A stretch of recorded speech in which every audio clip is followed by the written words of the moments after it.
beneath the road, we stand tall. Through the grit and grind, we answer the call. Voices rising loud like a storm untamed. This is where the difference gets its name. Get in the truck, ride the wave of the sound. The 99%, we're breaking new ground. It costs nothing to be kind, that's the creed. Join the 99, fulfill the need. Get in the truck, ride the wave of the sound. The 99%, we're breaking new ground. It costs nothing to be kind, that's the creed. Join the 99, fulfill the need.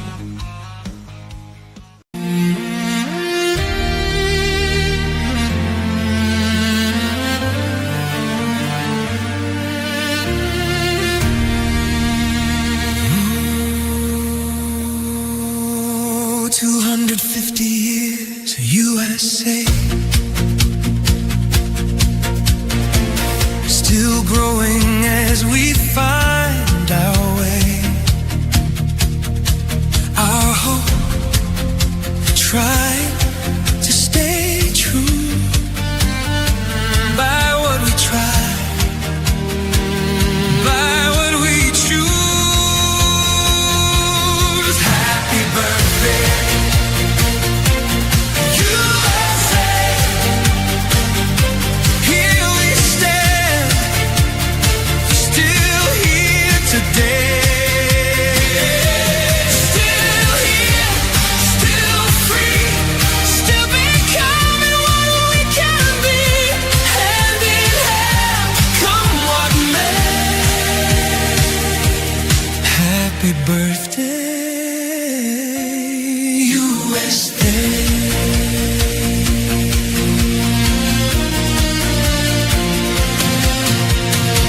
We've known doubt, we've known delay, hearts that bend but do not break. Many voices, one shared tone, making a future we can own. Happy birthday, USA. Stronger in both ways. Still here, still free, learning who we choose to be. Hand in hand, come what may. Happy birthday, USA.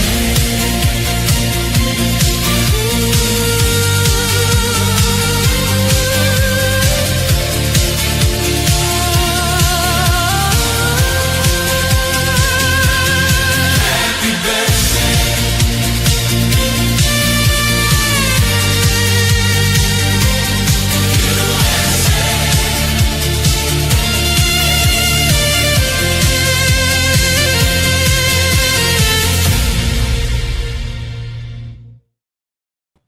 Hey, welcome to the award-winning 99% Radio Network here in the Fishbowl. Happy birthday, USA, man. We are just 2 days away, right? 2 days? 3 days. 3 days. We are just 3 days away from 250 years of patriotic freedom, man. Right? They say it's your birthday. God, I mean, I remember you. I mean, you weren't even born, I don't think. Then. Well, you were probably a little bit for the bicentennial, 1976. No, 1982. 1982, man. You know, I remember being in Howard Beach, Queens for the bicentennial along the canal with my family and friends, and we were just shooting off fireworks. I don't know, I was probably about 8 years old, and it was so much fun. And I remember I got thrown into the canal. Oh. What a great bicentennial. Did Well, you get happy hepatitis? birthday, USA, man. This is something to be so proud of. It is just iconic. It is wonderful. And for those who are not celebrating, hey, shame on you, man. Shame. And You the know? whole world is here Yeah, in the United States for the FIFA, and they get to celebrate with us. our birthday with us. Yeah, with us, man. And you know, going through Arlington, and I see in almost every state where all these soccer fans have congregated for the World Cup, seeing no issues in None. any states. You know, I love seeing the videos where they're like, we had no idea it was so cool here. Everybody's so welcoming. Everything we've been told is a lie. Yeah. So, And you see how they respect the streets, they respect the cities, Yeah. they respect each other, man. And they're not ripping jerseys off each other's backs. Right. They're not fighting. They're just having a great time. God bless all the fans from all over the world that came here and are being able to celebrate 250 years of patriotism. And you're welcome for ranch. We are powered and sponsored by Glenn Lawson Law and the Biker Wolfpack. Oh! If you ride, make sure you have Glenn Lawson and the Biker Wolfpack on your side. You know, when an accident changes your life in an instant, you need more than a face on a billboard. At Glenn Lawson Law and the Biker Wolfpack, they're dedicated professionals and experienced advocates who fight for injured riders, drivers, and their families across the community. We understand the road, we understand the law, and most important, they understand what you're going through. Don't settle for the basic billboard attorney. Choose a legal team that is ready to stand beside you and fight for every dollar you deserve. Experience, dedication, results. Call today for free consultation. That's 737-THE-WOLF, 737-THE-WOLF. And, you know, we got a little present in the mail too, man, from Milwaukee Milwaukee Motorcycle Clothing Company, which we can't thank them enough. You go on to Milwaukee Motorcycle Clothing Company, and you will receive 20% off if you use code 99% off your entire purchase. This is amazing. They're doing these specials on these flannels. They're beautiful work shirts.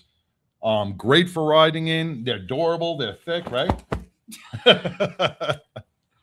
So I want to thank Milwaukee Motorcycle Clothing Company for everything that you guys are doing. Welcome, Jeffrey Gray. You know, we got to, once again, we can't thank our veterans enough. We got Jeffrey Gray out here watching. He is a United States Marine Corps veteran. You know, he was out on the bridge the other day on Heroes Memorial Bridge, and he put one of the old flags, like one of those old Betsy Ross flags out on the bridge, and that right there shows so much patriotism and heart for our colors to shine, man. And we have come such a long way. Today, we have some amazing veterans. We got TK, United States Air Force veteran. He'll be in, and you're breaking things. I am breaking things. We have softball ring. Yeah, there you go. We have Chris Loudry coming in, the United States Army veteran, and we have Steve Piper, who is retired Leo from Chicago. He's going to come in and he's going to play the bagpipes, and you can't get more American than that. We have a great show. We got some great events coming up. We are going to have you busy throughout the whole summer. We're just preheating. And the Speaking of. hamburgers and hot dogs are almost ready on the grill. But we're going to take a quick break. We're going to hear from Glenn Lawson, and we're going to hear from Milwaukee Motorcycle Clothing, and we'll be back right after this. Hey everybody, this is Glenn with Glenn Larson Law and Biker Wolfpack Law. And I got one simple concept today. Don't be a tough guy. Don't try to do it on your own. And also, don't talk to the bad guys. So what do I mean? Don't be a tough guy means go get medical attention right away and tell the doctors everything that's wrong with you. Make sure to do that, because if you don't, it's going to mess up your case. Number two, if you have a problem with your roof, do you hire a roofer? If you have an injury situation and you need help, hire legal professional representation. Our firm is one of those firms, and we stand ready to help. Number three, most importantly, heaven forbid, do not speak to the insurance companies without legal representation. That's it in a nutshell. Thanks for listening. Your bike turns heads. Your gear should too. Milwaukee Motorcycle Clothing Company has classic leathers and bold new designs you won't find anywhere else. Shop top brands plus exclusive MMCC originals. Right now, our listeners get 20% off their entire order. Use promo code 99%. Visit MilwaukeeMotorcycleClothing.com today.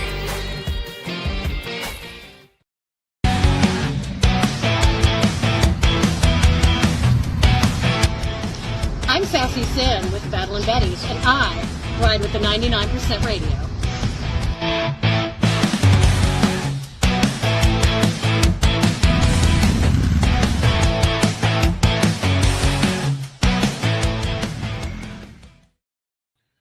Hey, welcome back to the 99, man. We are celebrating America's 250th birthday here in the Fishbowl. You know, how do you feel about like knowing that's 250 years? It is Feel just pride. It feels so much pride, right? I feel proud. We got rid of June. This is what Pride Month is. It's July. Yeah. And wearing these colors, celebrating the red, white, and blue is just so uplifting when you see these colors. You know, they stand for freedom and honor and respect. And, you know, I'm just kidding. our country's been through so much over the past 250 years, from the abolishing of slavery, the industrial boom, prohibition, which I know Pitbull didn't like, the civil rights movement, landing on the moon. Believe it or not, did we do it? Did we not do it? Who knows? But they said we did it, so we'll go with that. Then all the introduction to all the technology from AOL, MySpace, Facebook, YouTube, Pornhub. I mean, it has changed our lives, right? Especially Pornhub has changed so many lives and so much, you know. For But the not bad. what? For the bad. You know, but now we The have freedom, you're allowed to have it. That's what's great about the country. Huh? Because you're allowed to have it. you're Freedom. allowed to have You're it. allowed Well, to not have here all in that. Texas. In Texas, you're not allowed to Pornhub. Pornhub is banned in Texas. You can get the XNXX one though. What is that? What? Oh.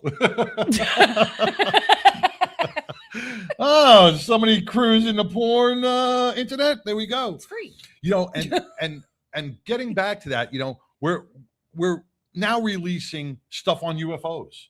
Oh, I know. Isn't that that's It's a little it's a little it's terrifying, but a little bit. exciting. It's exciting, man. That the alien life live among us, man, and it's Mm-hmm. not just the Democrat Party. It's real aliens. Real ones. We have seen so many changes in society, some good, some bad. And, you know, for those who think that men can carry babies for some reason, I don't know what Did you're you talking see about. that That's not lady? going to happen even in another 250 They need to take that years, doctor's man. license. So, and we got safe spaces for those who need them, you know? Safe spaces. We didn't have Safe safe space. spaces We didn't. growing up. No, we did not. You met me in the parking lot at the school.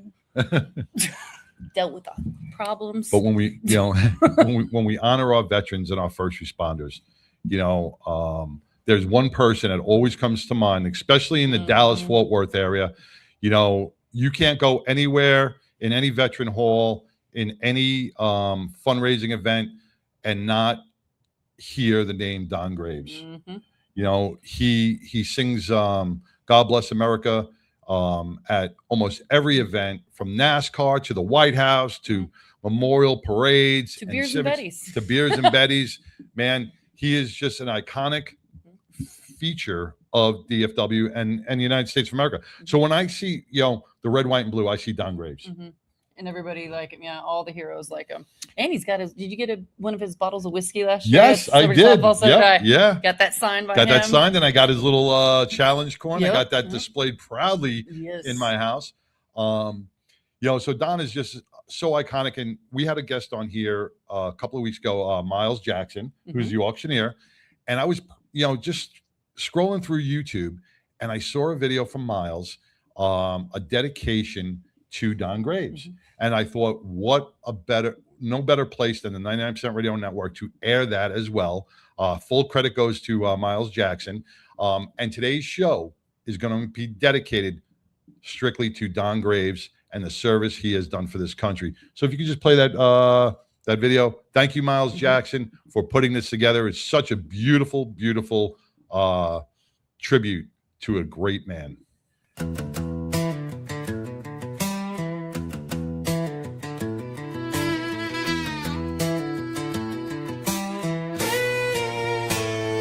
Yes, he was a hell of a man. 28th Marines in the Iwo sand. He hit the beach with Barcelona, but his friend never made it home. Grabbing the bolt on the M1 Grand, keen with his eye, bullet in hand. Captain said, need a volunteer without without question, Graves quickly said, I'll take it from here for so many leathernecks. Hill 62 was a dying day. Graves survived to stay, and this devil dog would fight his way up Mount Sarabashi to see the first flag raised. Oh, glory on a pole, my country to save. Later that night in a foxhole, it was quiet, not even a sound. They said, Graves, give him the glasses, he's a new Marine, you see. Then without warning, in a flash of an eye, took a bullet that instant, he laid there to die. And Graves said in his choking voice, his family at home will have to see the sacrifice he made for me. Mass casualties, 7,000 gone. Marines gave their life for us at home. We salute, we cry, emotionally bound to a war that ended in 1945. Yes, Don Graves was a hell of a man, fighting a battle on that Iwo Jima sand. He lives now over 100 years old, singing God Bless America. His story is told. Hot tents all over the air, laughing, crying, filled with good cheer. But when he sings everywhere, there's a tear. Everyone sing with us. God bless America, land that I love. Stand beside her and guide her through the night with a light from above. From the mountains to the prairies to the oceans white with foam. God bless America.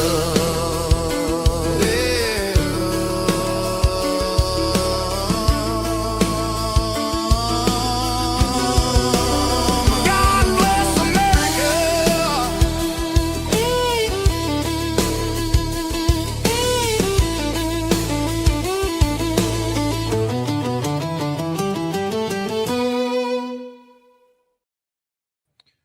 Man, God God bless, bless. America. And and if you didn't get chills listening to that song and Mhm. looking at those Uh-huh. pictures of Don Graves, man, I'm still You need to check your blood sugar then. oh 'Cause that was heartfelt. I love that. man, kudos to Miles Jackson, Love the that Fort name. Worth auctioneer here, who put that together. That is so beautiful. Mhm. I tell you, I have it in my head, man. It's just Uh-huh. that really made the show. That really made the show. So, and Don Graves, thank you so much for your dedicated And he's service a to our proud country. member of Roll Call as well. He is. Real quick, let's bring on Mongo. Mongo, you there? I'm here. Mongo. Put on your pants, Mongo. I'm here. Hey, brother. I just want your feedback on. Did you see the Don Graves song? I watched most of it. I was actually trying to get all my stuff. I shouldn't say shit. I was trying to get all my stuff organized so I'd be ready. But yeah, no, I did watch most of it. It's pretty good. I was impressed. As a United States Marine Corps veteran yourself, how does that make you feel? That here is this man. He's 101 years old. Just turned 101. Battled the sands of Iwo Jima. Was there at the flag raising. That iconic photo. As a Marine, I mean, we could feel it as patriots and we can feel it as civilians. But as a Marine, you got to be so proud that you are part of that organization.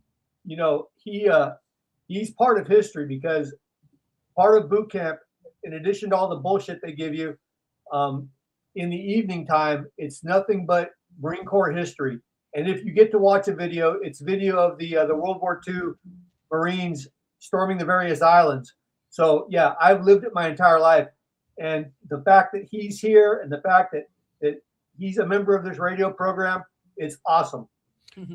Once again, and the United States Marine Corps, the United States Army, our Air Force, our Navy, our Space Force, every one of you that put on a uniform each and every day, we thank you for protecting our country, protecting our lands, protecting each individual who breathes air in this beautiful 250 Breathes out year- American air. Yeah, breathes that American air, man.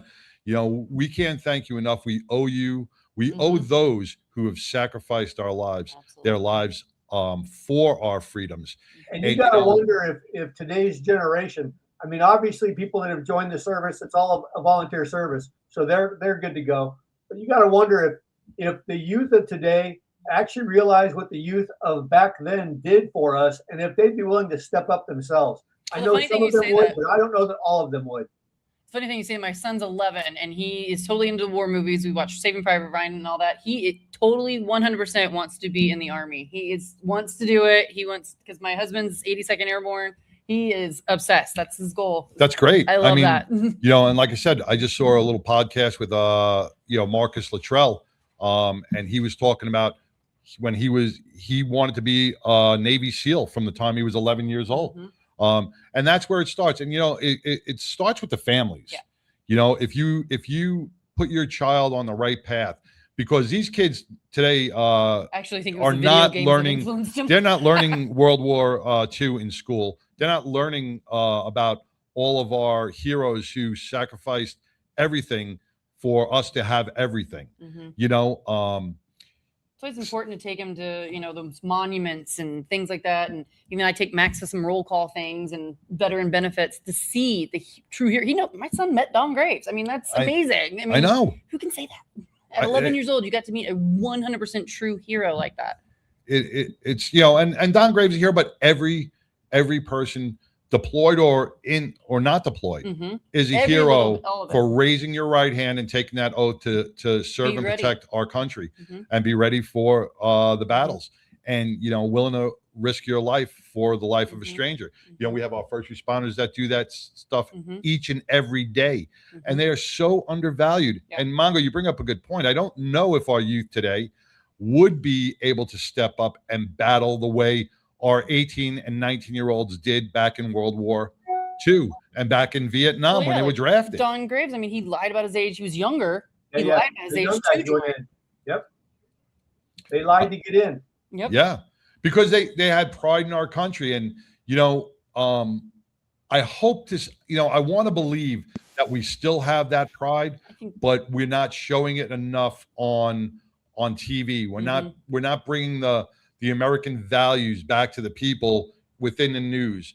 The last time I remember our country being together and united was after 9/11. I thought that's And what you were going to say. yep, after, you know, but after 30 days, man, everybody just kind of went about their business and they forgot about the you know, the 403 first responders who perished that day due to terrorist attacks. And now we have politicians that won't even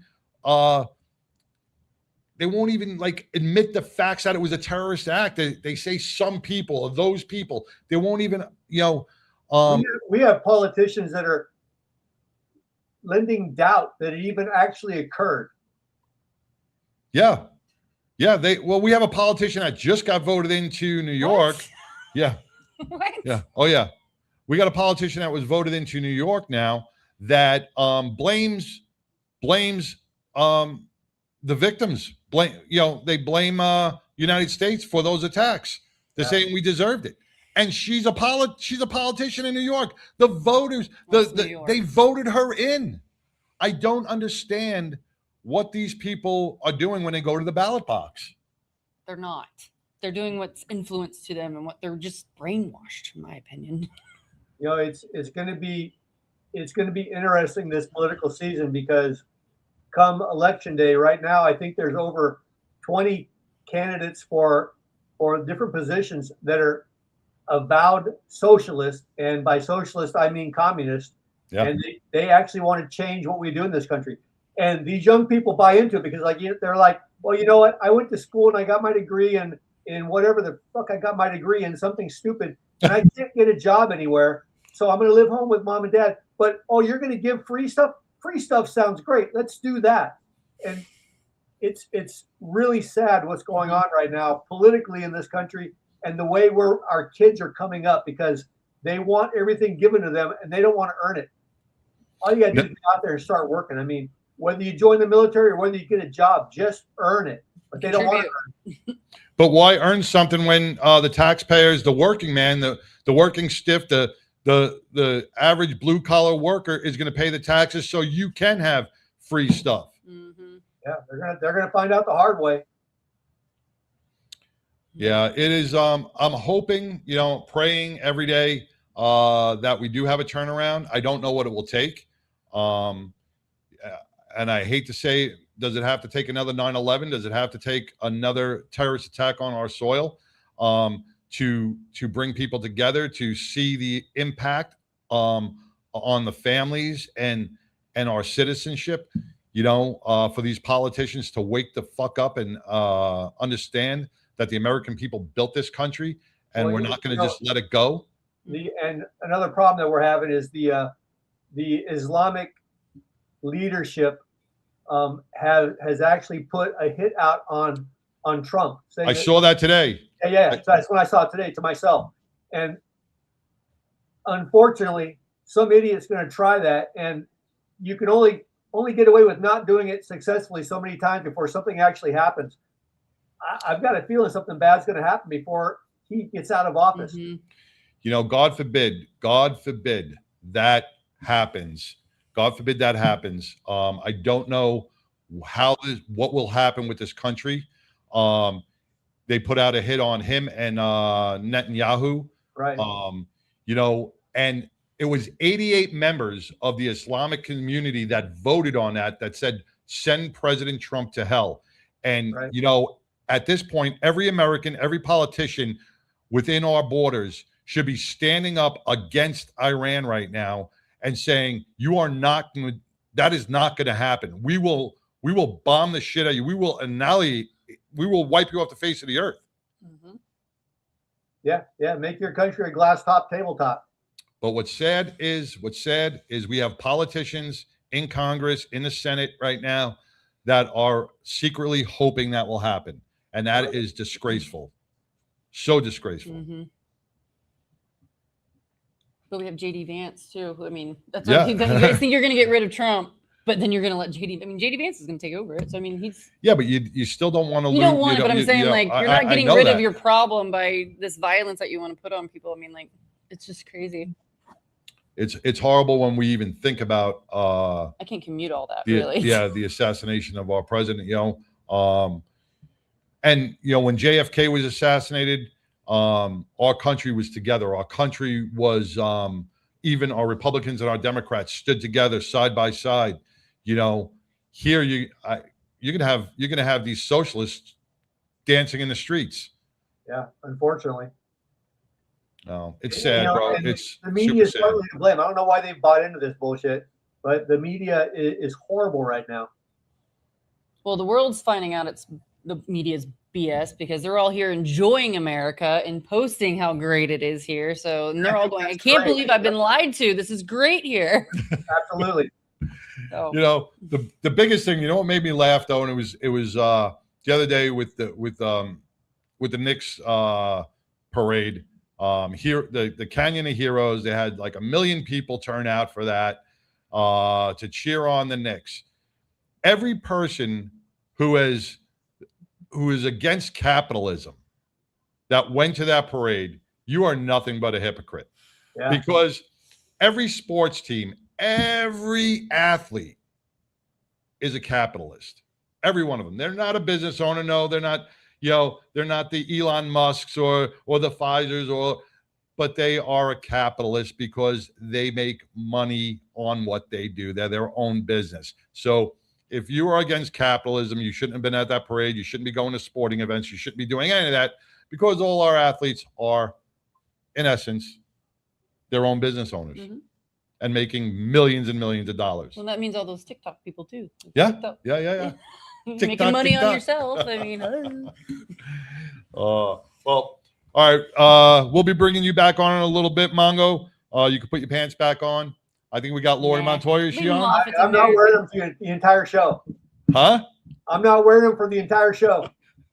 They better Well, be patriotic She, panties. yeah, she may want you to stand up and see the flagpole, raise that flagpole. Hey, if she plays the Marine Corps emblem, then I've got to stand up. And cue. Hoorah! Cue the music. All right, brother. We'll be talking to you in a little bit. All Is right. Lori on? All right. We're going to take a quick break, and we're going to come back with Lori Montoya with Biker Down right after this.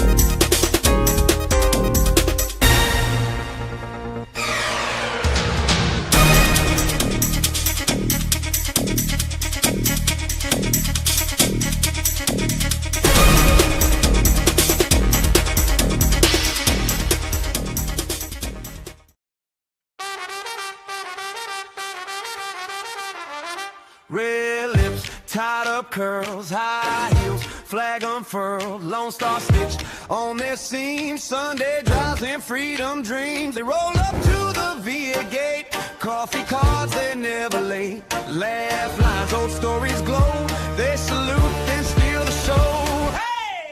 Battling Betty's of Texas, country first in their hearts. Pin up smile, standing at attention. Teasing ways, vintage art. For every soldier, every medic on call, every siren. In the dark of the fall, they bring hope, bring heat, bring charm. Like a hook, like a shield, like an arm.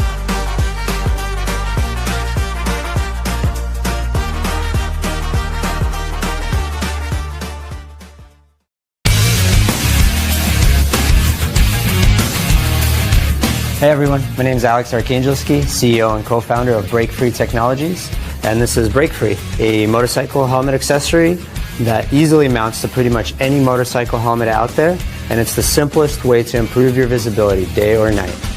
Break Free's got a sensor array built into the unit itself, so there's nothing to mount to the motorcycle, there's no wiring, everything is inside the unit. It's got 100 ultra bright LED lights that light you up during the daytime and nighttime. Anytime you slow down, Break Free activates, no matter how. Engine braking, downshifting, regular braking, emergency braking. You slow down, it turns on. Break Free is a small company. We're only 4 co-founders and 1 employee at this point, and we're all passionate motorcycle enthusiasts. We love riding, and we've created this product for our community. We wanted to make sure that motorcycle riders are safe and seen out there on the roads. We saw a huge need for visibility, and that's why we've created this product.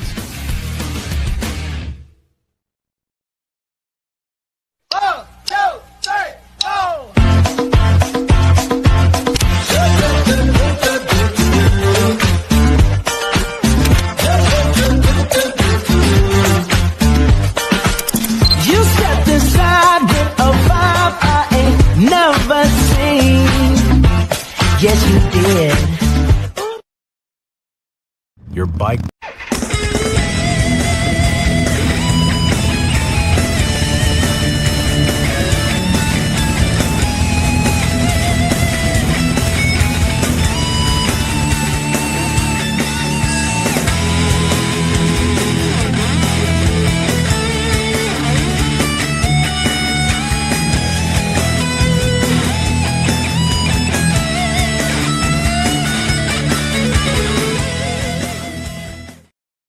Hey, welcome back to the 99% Radio Network. Happy birthday, USA.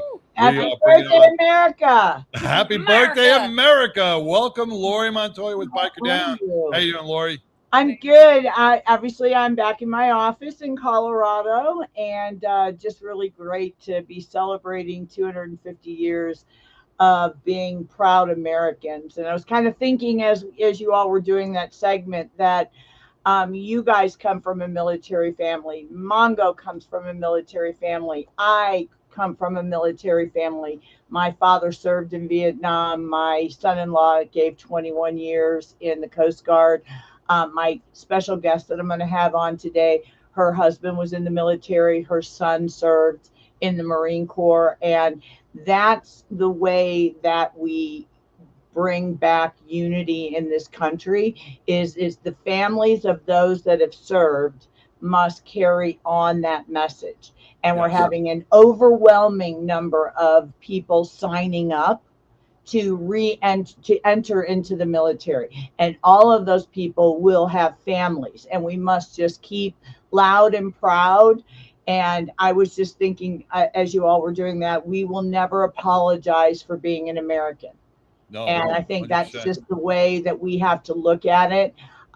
We cannot change the vile information that's being thrown into our youth. We can only go home at the end of the night and have those conversations to the loved ones and friends around us that we must speak up. So Lori, on that point, you know what gets me is, you could hate Trump, and I don't care if you hate Trump or if anybody hates Trump or they don't like his politics. He's the president of the United States, and we've seen many different presidents, and we'll see many more presidents. All right, you don't have to like the person in power. You don't have to like his policies. You don't even have to like the things that are going on sometimes in America. But to say you hate, But I think we need to take the word hate out.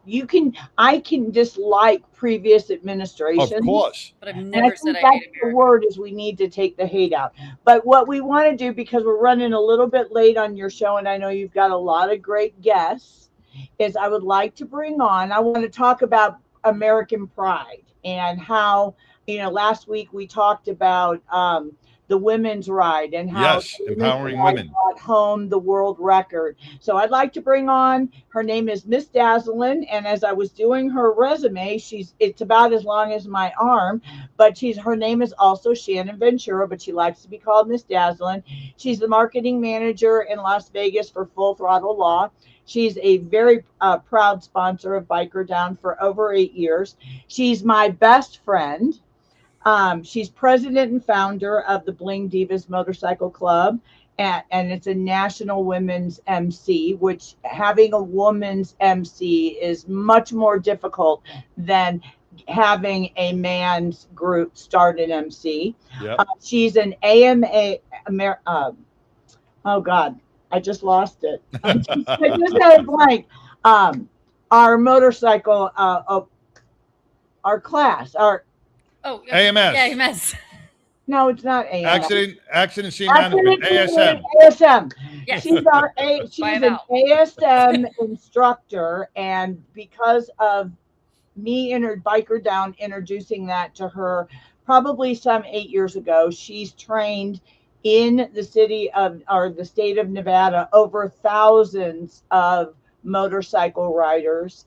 And I would just like to bring on Miss Shannon and Miss Miss Shannon. Ventura. There she is. Hey, And I welcome, would- Miss Shannon. How are you? Hey, Miss Dazzlin. Miss Miss Dazzlin. Dazzlin. how are you? Great. Thank you for joining us on the 99 with Biker Down. Absolutely. Thank you so much for having me on. I am in the backyard of one of my favorite spots in Boulder City called the Backstop, and they host a lot of motorcycle events here. So I'm using their little backyard patio area to Very cool. check in for today. Lori told me a little bit about you, and we have been doing a lot of stuff with empowering women as veterans, with Camp Shield, and when we see someone like yourself empowering women on motorcycles, it really warms our heart because so many women are jumping off the back of their man's bike and getting on their own, and there is nothing more independent than that. Mm-hmm.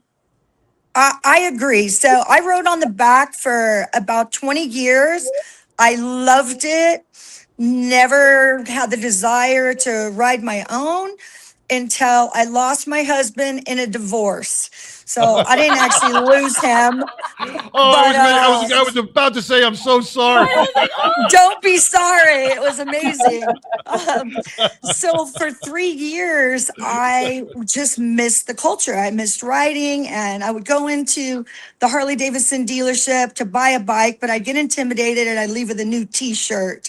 And then one day my daughter said, Mom, when are you going to buy a bike and not another t-shirt? And I said, tomorrow.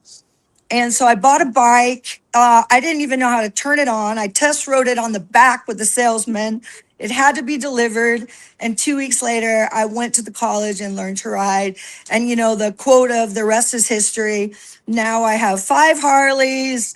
I Whoa. travel all over the United States and the world riding my motorcycle. I rode 48 states in 11 days. And Whoa. Vietnam. Yes, I did. Here. I did. So I was part of the 1,433 other women that went to Rockford, Illinois, on the 13th.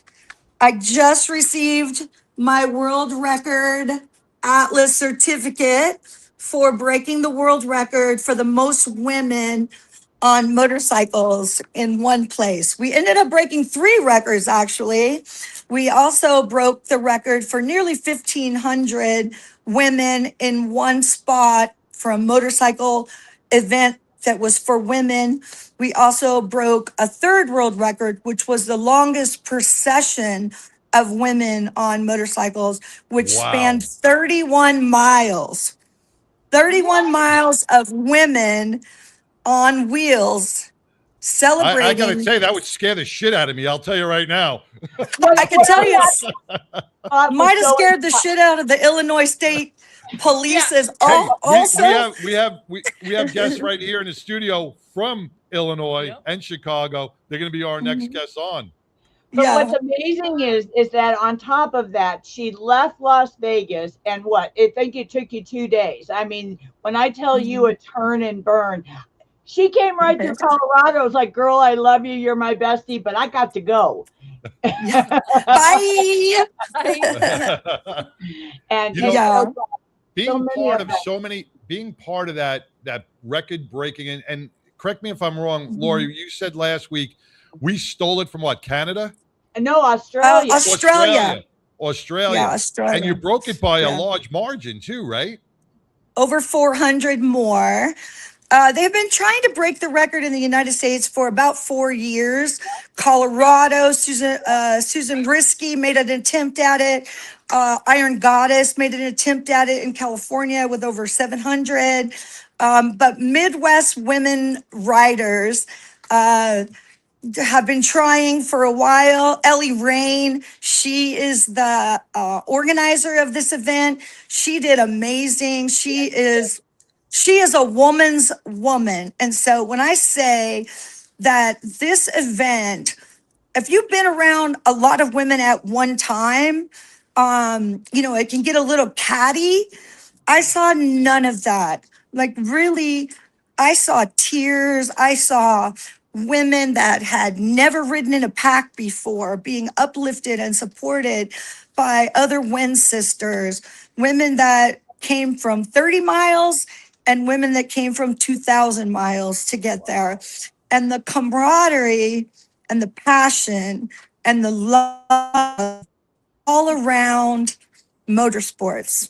There were over 300 trikes in that procession. And, And- I really regretted that I couldn't make it. And because Yeah. once you saw it and you started all the women arriving and you did a wonderful video, I was just like, I should have had her pick me up, my respect to all the women that came from Florida and Nevada and California and Texas and New York. Canada that came and said, we're going to bring the world record back to America. And I'm getting chills as I'm saying that because we're in a monumental year. In 2 days, we're celebrating the 250th anniversary of this country. Yeah. And you were part of bringing back I say the gold, but bringing back the gold to the USA on top of being. And you know, when we got back to Rockford, into the Hard Rock Casino, and we found out that we had broke the record, and Atlas made the announcement.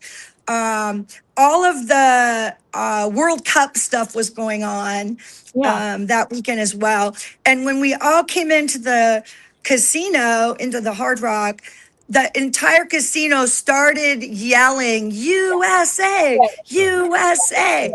Yep. Like Isn't it crazy? Isn't it crazy? getting a how little people from choked up other about countries it. are screaming at, and we can't even get our own people to scream USA. That's Well, they did then, loud and proud. yes. And I mean, if there I were a was lot sitting in of a casino, tears. if I was seeing it, if I was sitting in a casino and 1,400 and however many women walked in, all clad in leather, I would say anything you wanted me to say. It was a beautiful sight. I can tell you that. bet. The view from the rear was spectacular. Well, and you know, Shannon, you've done so much as a woman rider to empower other women, because there's a lot of us that we ride and we're bikers. Oh, I don't know if we lost her, but there she is. She's But you know, we all try to empower each other, and through accident team management, bringing women into your club, you help with the International Female Ride Day in Nevada, and what a great job you do. And I think it's just to any woman rider that's watching, don't be afraid to go buy your own bike. You can find groups locally in your network of where you ride, and just go do it, you know. And that's what's really empowering, because we don't want to be separate from the men, but we want to be respected as women riders. And you certainly have shown through your social media, going to Vietnam, 48, I mean, you say 48 states in 11 days, but you can't really understand what kind of a grueling schedule, and how many people didn't make it that were men or women, and you were hell bent you were going to make it. And as one of your best friends, I have enjoyed going through this journey with you, and I admire you so much. And you know, the fact that you do the accident scene management class, and think of how many people that, you know, because back to safety is that, you know, we are all facing an epidemic of riders going down. So I just want to thank you, and tell us a little bit about what got you into accident scene management. Oh, I can't. Did you hear us? I can't hear you. Shannon, can you hear us? Can I hear you? Oh. What happened? We lost her. She may have to tune out and tune in. Can you send her a message? We're going to send her a message. Tune out, tune back in. Okay. We may have lost her audio a little bit. But you know, Lori, if you can get her to send some photos of that iconic, you know, world record breaking bike run, we would love to air them next week on the show. She's got some phenomenal videos, and what we'll do is we'll have her back, but we can't hear you. And I'd like to add her, you know, to come periodically. She's got a lot of great points as far as motorcycle safety, what she's done in Nevada to try to keep riders safe and things like that. She's really a phenomenal. There she is. Can we hear I'm her? back. You're back. Okay. Right, Somebody tried to call me. I think they kicked me out. We only got a couple more seconds, so tell us Okay. about We got that. time. We got time. No worries. Okay. Tell us Okay. about it. Well, Biker Down introduced me to the concept of being prepared if something happened out there on the road. And so I got a bunch of my club sisters together, and we went to it, and I loved it. And then fast forward, I retired from a career as an executive with the Cheesecake Factory, and then started working with Jared at Full Throttle. And he was already a sponsor. So I just had the opportunity to continue the legacy that Lori and Biker Down had created. And Jared was so into it. And then Vicky Sanfilippo because I had sponsored and attended at that point 13 classes, she asked me if I would like to be an instructor. And I went through that process with her personally to become an instructor. And now we've trained about 1,000 riders. And the reason it's so important to me is I might know how to stop the bleed, when not to take the helmet off, when to give rescue. But what about me? What about when I'm out there traveling, 300,000 miles on a motorcycle, and who's going to save me? And so it just became. Yeah, I'm sorry, I didn't mean to interrupt. I think the other thing that you and I have found in the class is it's a moment where you get people into the class and they're thinking about the fact that accidents do happen. And am I properly insured?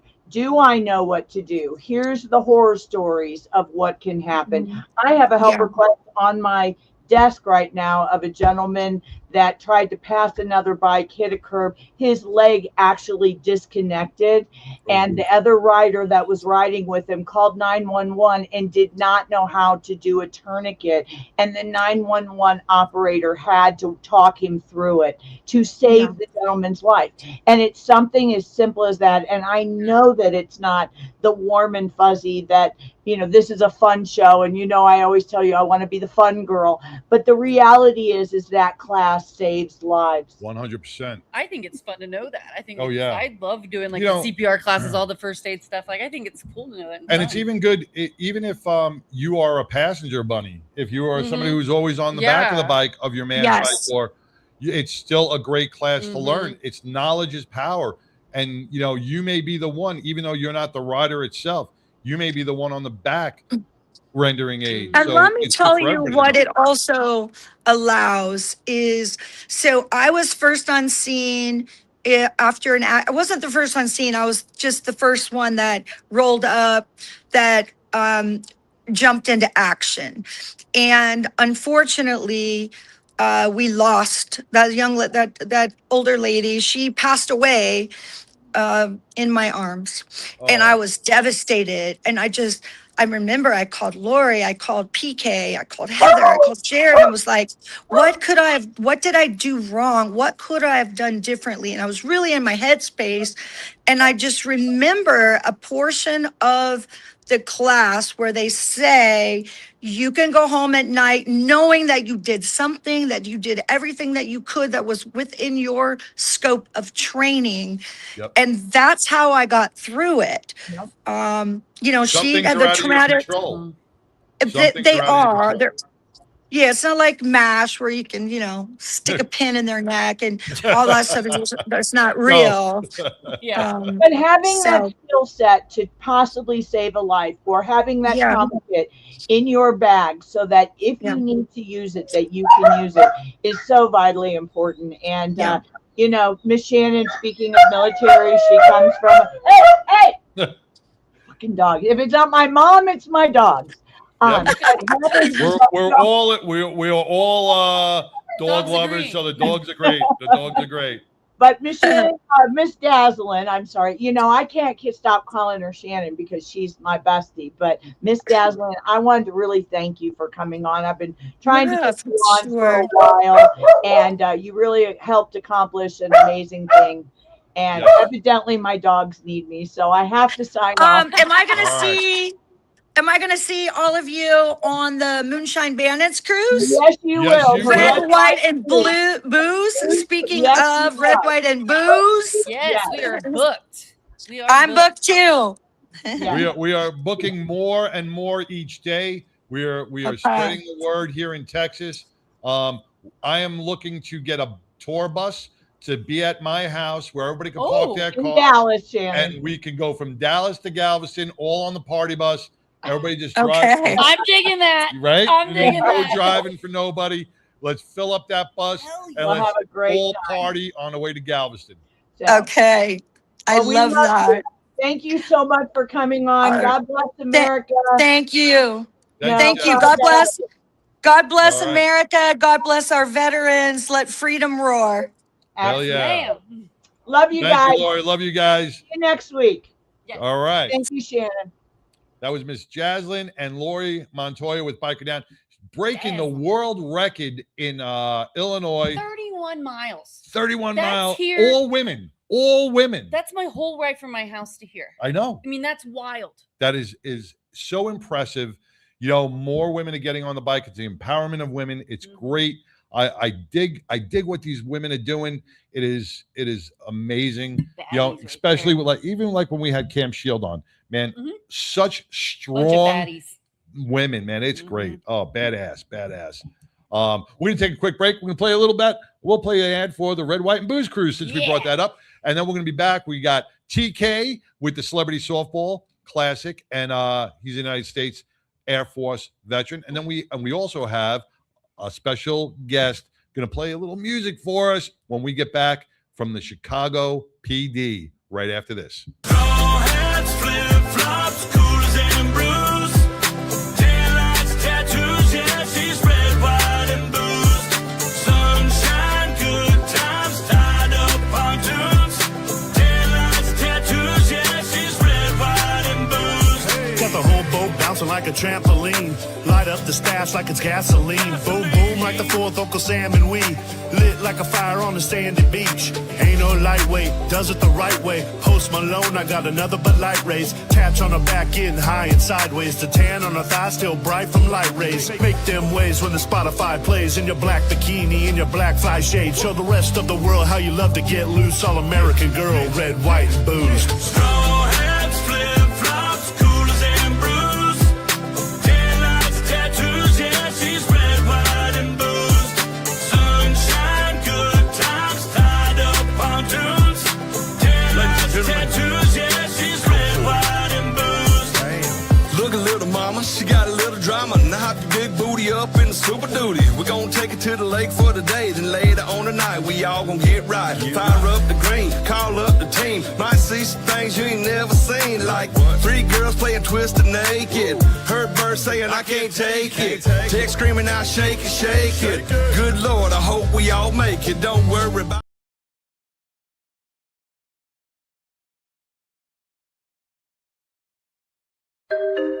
I was in an accident 12 months ago to the day.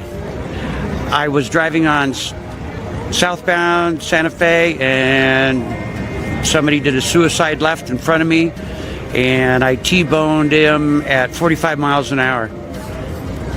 From that point forward, I don't remember anything for the next 18 days because I was in a coma. She broke 9 bones, lacerated my spleen, put me in the hospital for 21 days. I remember none of it. Biker Down was founded in 2011 after riding several rides over the summer and seeing tragically my friends get injured. And I felt that there was a need missing in Denver and in Colorado for an organization that helped the biker community. As you may know, the bikers are one of the most charitable entities out there, and what we do is provide them a variety of services such as medical equipment, financial assistance if necessary, and a plethora of resources to help them stay afloat during the hardest time in their life, which is their recovery. You know, my biggest hope is that I'll never get another phone call that a biker's gone down, but you know, that's not realistic. So I think my true realistic dream is that we can help as many as we can help, because it is life-changing for them. Certainly donating and volunteering your time, and even if you can't do that, attend our events.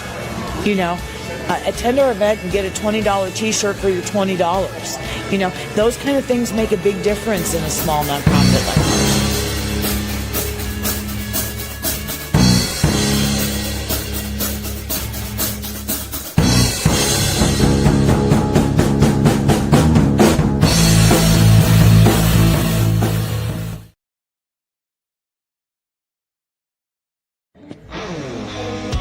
Hey, I'm Natalie Brett with Daniel John Brett, U.S. Army.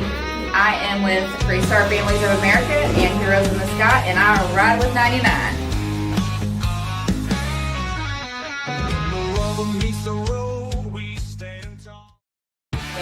My name is Carol Stanky, and I ride with 99.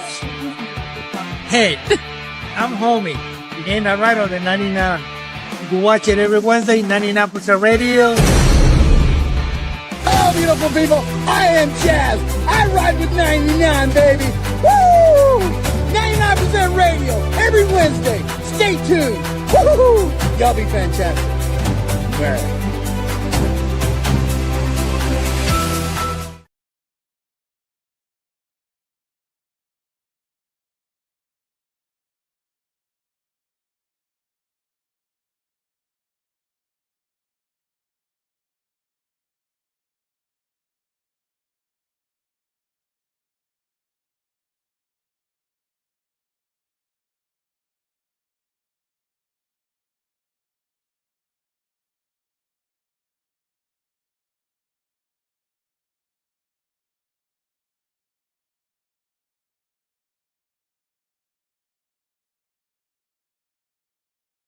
out there with the softball benefiting almost 28 different organizations, correct? Yeah, 26 is last year. There'll probably be closer to 30 this year. Wow. And but yeah, I tell everybody, I love the fact that I get all the kudos on it.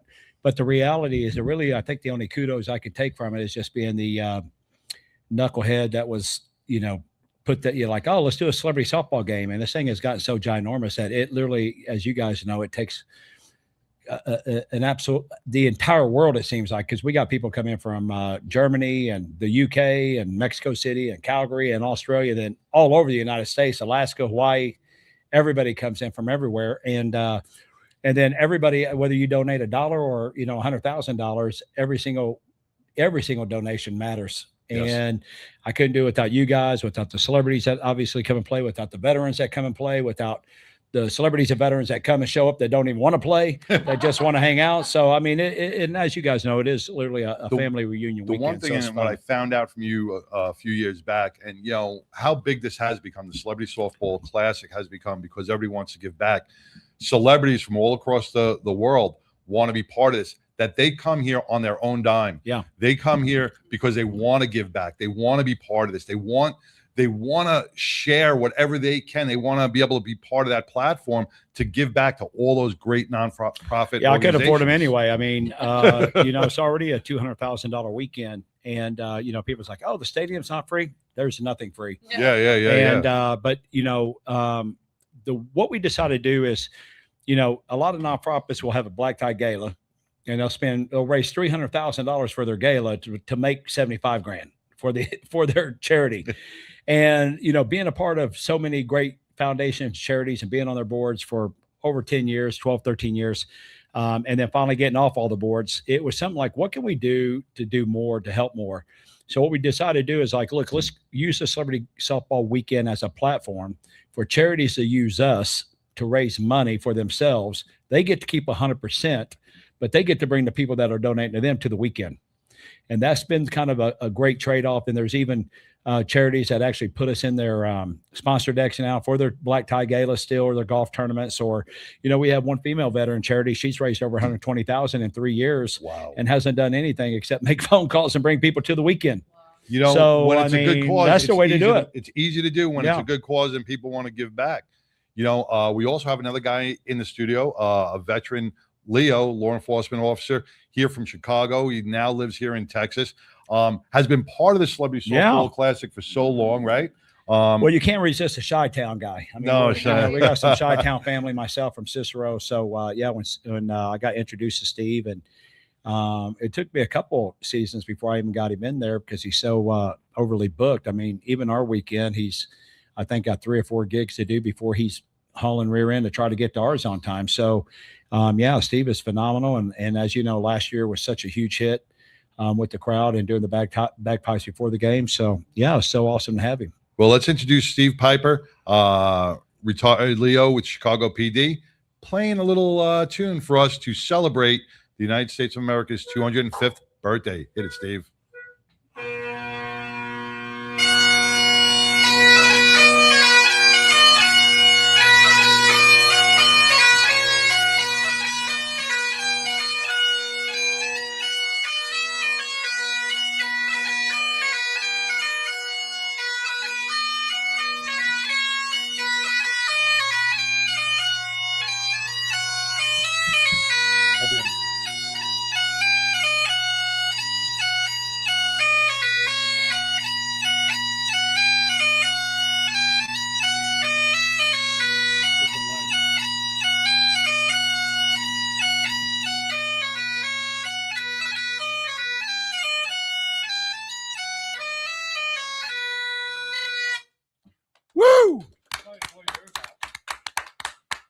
Well, welcome, Steve Piper, man. All the have a Scottish seat, pull World up a Cup seat. fans going to love you. Yeah. Yo, Steve, welcome to the 99 again. You've been a big part of the 99 for a long time, for many years, big supporter, and Tim's not wrong when he says you have a schedule that I can't. Yeah. JD Vance doesn't have your schedule between all the 9/11 stair climbs, all the bagpipe events, all the memorials, the celebrations, the stage events, and with a wife and a family at home. And I don't know how you find the time. I don't know how you do it, but brother, you really, married? yeah, you stay married. But well, it's a supportive how I wife. do it That's either. a supportive wife. Actually, yeah, she's doing like my wife. She's still getting the money and don't have him at home. She can enjoy. Best of both worlds. Steve, for our listening audience, how long have you been playing the bagpipes? I started in it was either right before or right after 9/11. Okay. And I was with the Chicago Police Department. I joined the Chicago Police Band, played with them for 10 years. They taught us all how to play with experienced pipers or outside instructors. And then I played with the Emerald Society for about 5 years. And then since then, I've been pretty much primarily playing on my own. But, now that I'm here in Texas for almost 5 years, I fill in with a lot of the local police and fire bands. Like, for example, on Tuesday, there's a line of duty death funeral for a Montgomery County sheriff that was killed in the line of duty over the weekend. So we will all be headed down to the Woodlands near Houston to play on Tuesday. Wow. And it's, I've been to many police funerals, and I'll tell you what really uplifts a lot of the family, and it really does the healing process for some of the families. Not that the pain ever goes away, but to hear those bagpipes releases so much emotion, and it is uplifting, it is healing, and it's peaceful, for all the families, because what you bring to those families is a sign of not only tradition, but it's just the bagpipes represent our first responders and our veterans. That music, just those pipes, and when you play them, it gives me chills. You do so much that you probably don't even know about for every family member out there. Well, you don't realize it when you're doing it because you got to pay attention to what you're playing and marching in step. But when I look at the videos later, there's one video, and I'll send it to you. It was for a Fort Worth police sergeant that was killed a couple of years ago. And we had about 35 pipers plus 15, 20 drummers all coming around the corner playing. And you don't realize what that looks like or sounds like until you can actually view it from the outside. Oh, and I was at Carry the Load with you this year over in Rivershon Park, and you played with so many the Dallas and Fort Worth pipers, and to watch you walk in that line, and what was really cool was, I don't know, there was a little kid in there. There was a young kid playing the bagpipes. He was a young child, probably 11, 12 years That old. was the second year he played with That was us. the second year he think played? I think he has a family member related to the Dallas Fire Department, and most of the pipers there were Dallas firemen, a couple from, I think, Plano or Wiley, but I was the only policeman there. They let me play with them. They let you No, play? they let me play with them. So you were the only one that was awake, you stayed awake. The firemen were falling asleep. But you know what? I want to bring this up to Chi-Tex, right? Am I saying that right? Chi-Tex. It's Chi-Tex. an abbreviation for Chicago and obviously Texas. Yes, Chi-Tex Irish Bagpipers raffle. Win a custom RTIC. What is that? Arctic Patriotic halftime water cooler, 3 gallons. We're going to have this up on our website. It's a raffle, and it supports Steve and all your travels and the memorial you go get to. in there, because my Venmo, I was doing it out in the hallway before we came in, and I forgot I got a new card. So you got a few minutes left before you buy the rest of those spots, because I'm getting ready to buy them up. So I'll walk out of here. $20 donation per spot, only 20 spots available. Winner takes the entire prize package. Drawing will be held when all spots are sold. Winner will be selected, live announced on Chi-Tex Irish Bagpipers page. So go. Let's see. Maybe you want to, this way you say it a little better than I do, because I just got it. How could they buy a spot? Well, we have it on our Facebook page for Chi-Tex Irish Bagpipers. We also have our fundraising page, and the Venmo and Zelle information is on there. And also that's not on the flyer, but it is included. We do have a bottle of tequila that will be offered with it for those that partake. All right. It's a veteran-owned, Navy veteran-owned tequila called Cape Horn Tequila. Cape Horn Tequila. Cape Horn. Be careful how you say that. Sorry. Yeah, so you can go to the Venmo, Chai Tex Irish Bagpipers on Venmo. So as you can see, I've got mine ready to go. There you go. Out of here, so Click those spots. Let's sell out those 20 spots right here, man. Let's sell them out before the end of the show. Maybe you can announce a winner on the show if you can. But let's get those. Already know who's going to win. I don't want to say it's going to be. But let's get those 20 spots going. But once again,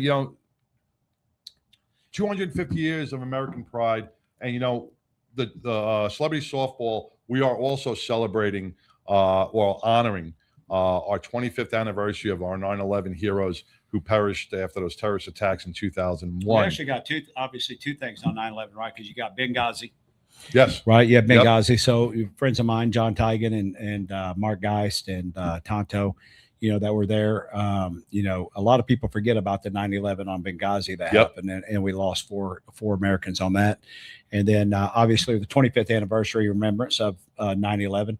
And, most of the veterans that participate in the game, I was just telling Jessica not long ago, it was kind of funny to me because, a lot of the guys and girls that joined because of 9/11 that are now in their 40s, that I still kind of consider youngsters, and I'm thinking, man, these guys joined when they're 18, 19, and it's already been 25 years, and guys who have sacrificed, and females, limbs and been blown up in the whole 9 yards. We have probably most of I would say 80% of our veterans that participate in the game joined because of 9/11. Yeah.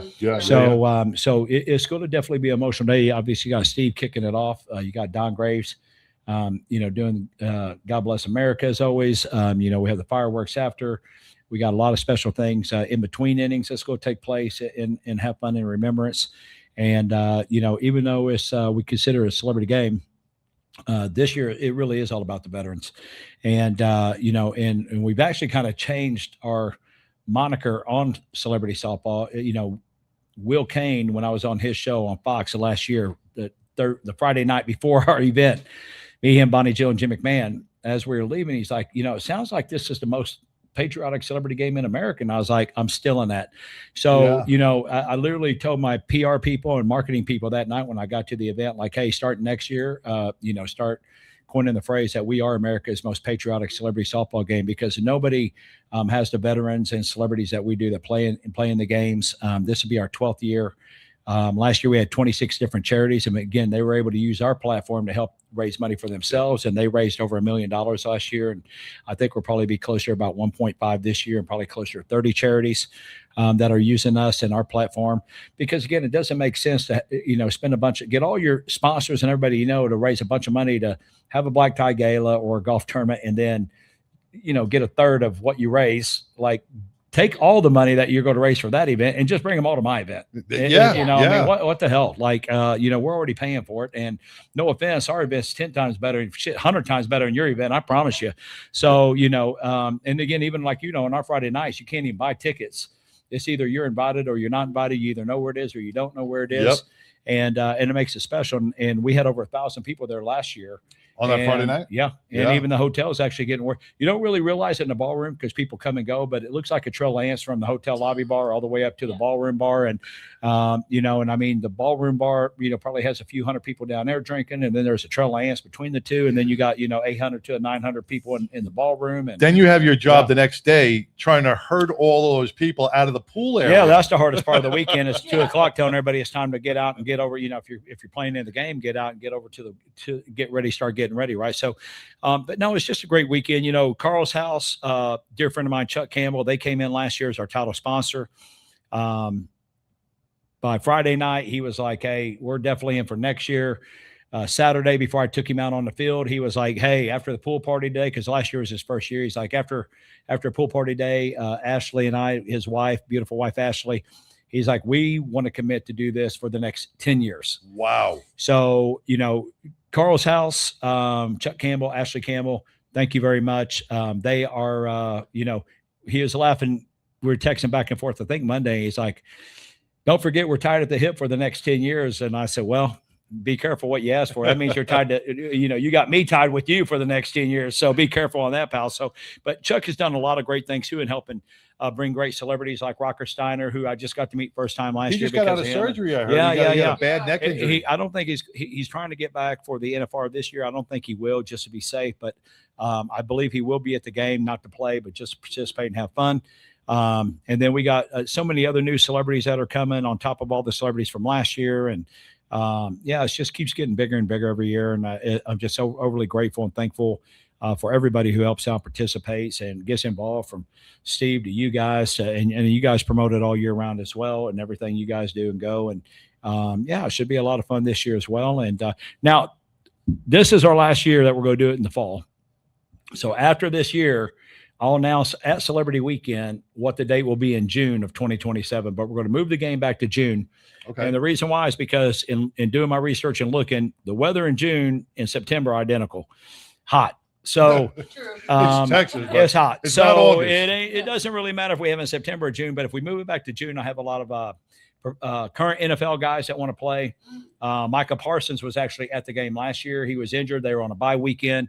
He was down on the field for almost the whole game in street clothes, but begging the police hurry move this back to June so I can play. And one other thing, I'll tell you how good Lord has gotten involved in this. Right after a celebrity game last year, I was talking to the stadium and the hotel trying to figure out a date in October. And every weekend they're like, nah, it works for me. It don't work for me. It works for me. It don't work for me. And so I was like, look, go back to the first weekend after Labor Day. Let's start there and see what we got in September. And the stadium was like, well, we got September 12th. And the hotel was like, oh, that's perfect. That works for us. And I was like, great, book it. Send me the contracts. I love you all. See you later.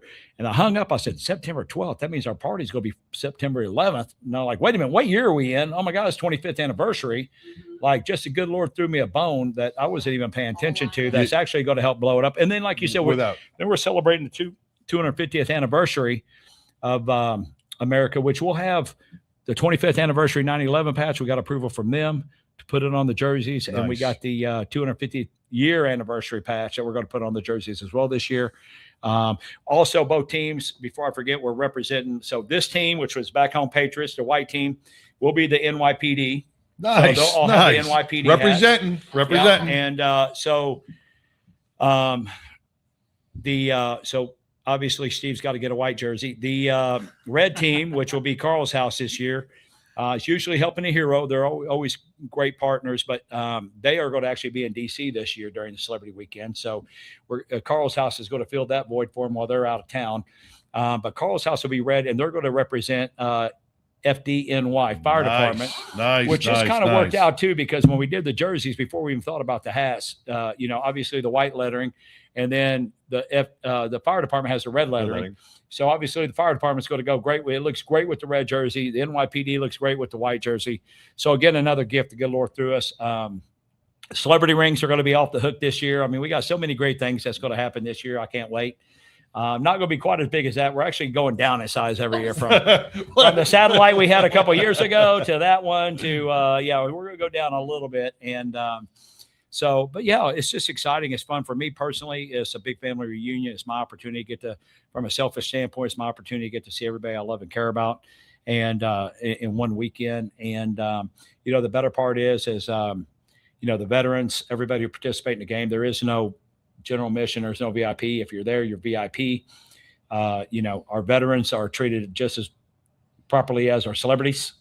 So we don't have any difference in the jerseys. So if you could be a veteran on a celebrity team, but if you're on that team, you're a celebrity. Yeah. Even if you're a veteran. So, but I also want the veterans and obviously friends of mine to have the opportunity to, get treated like a celebrity, because to me, they are.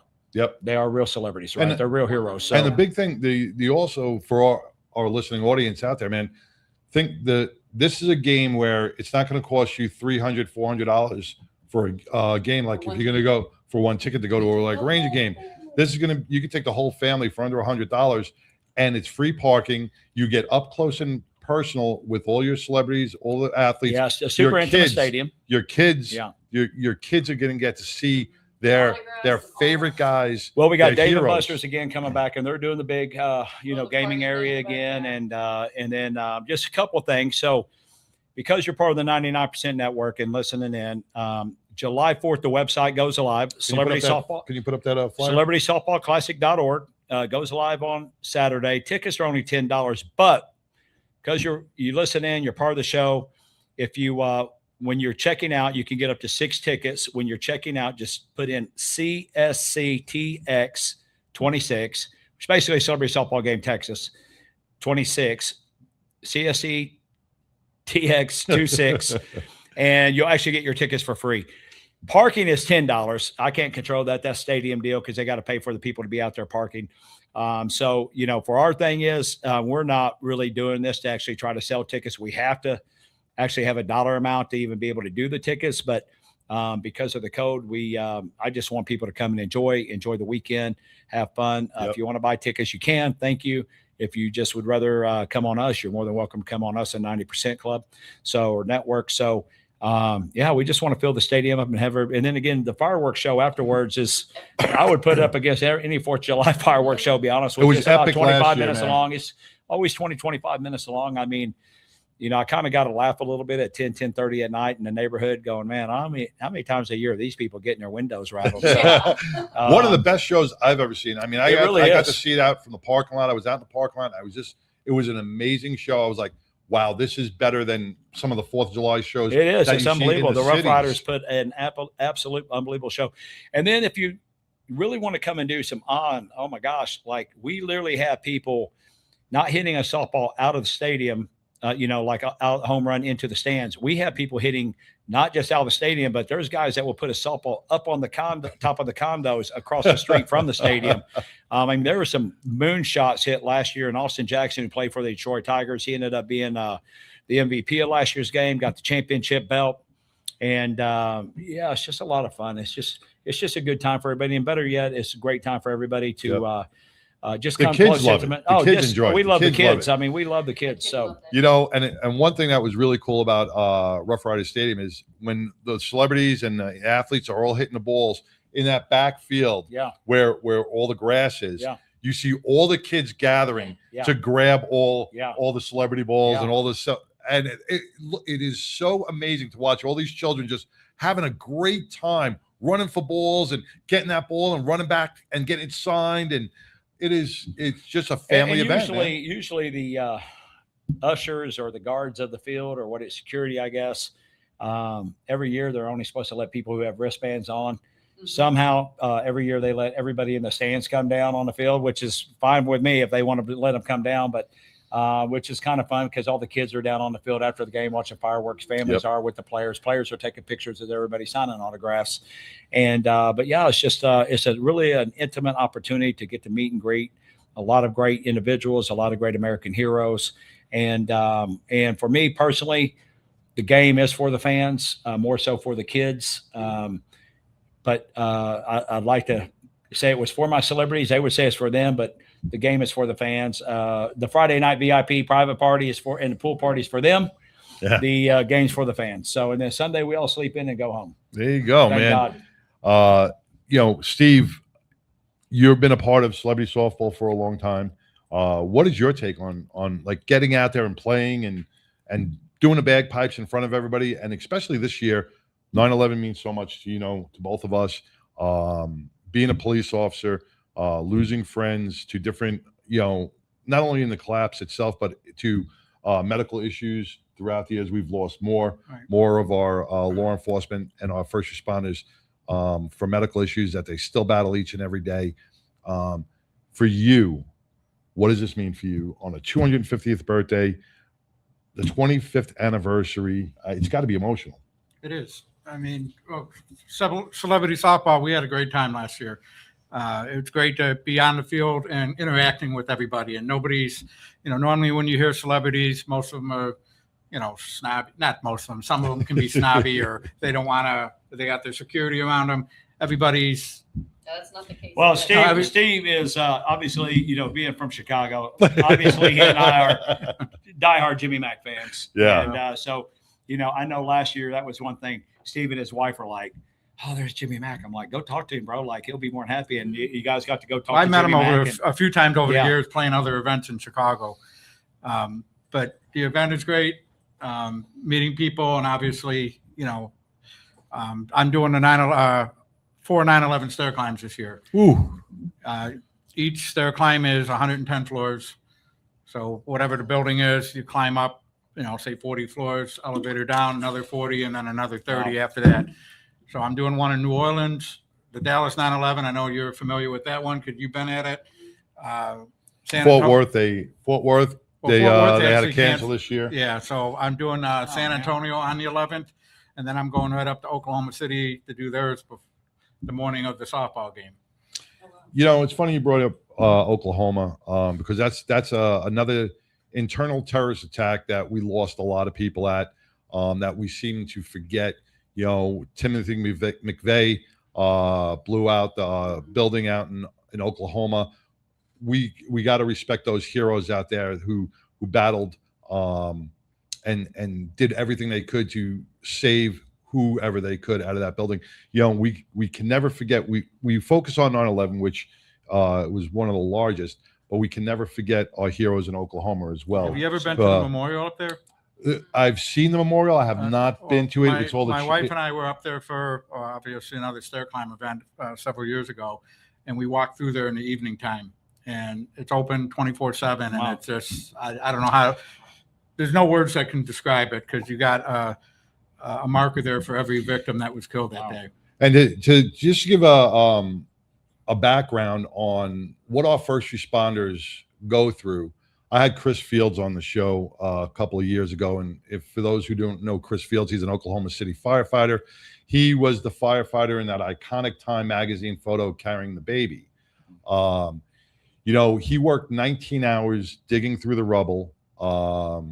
He had there was a collapse of part of a building, and he had to actually witness a surgeon come in and remove somebody's leg so they can save him from a piece of metal.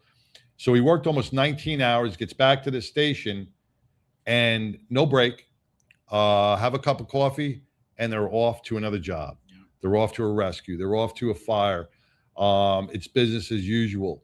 And the mental comprehension on that in any civilian world, you can't comprehend that.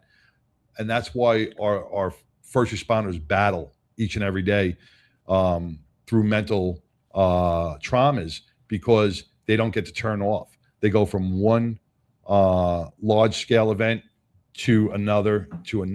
And that's why, like, even with celebrity softball, last year I was able to hear first responders and veterans.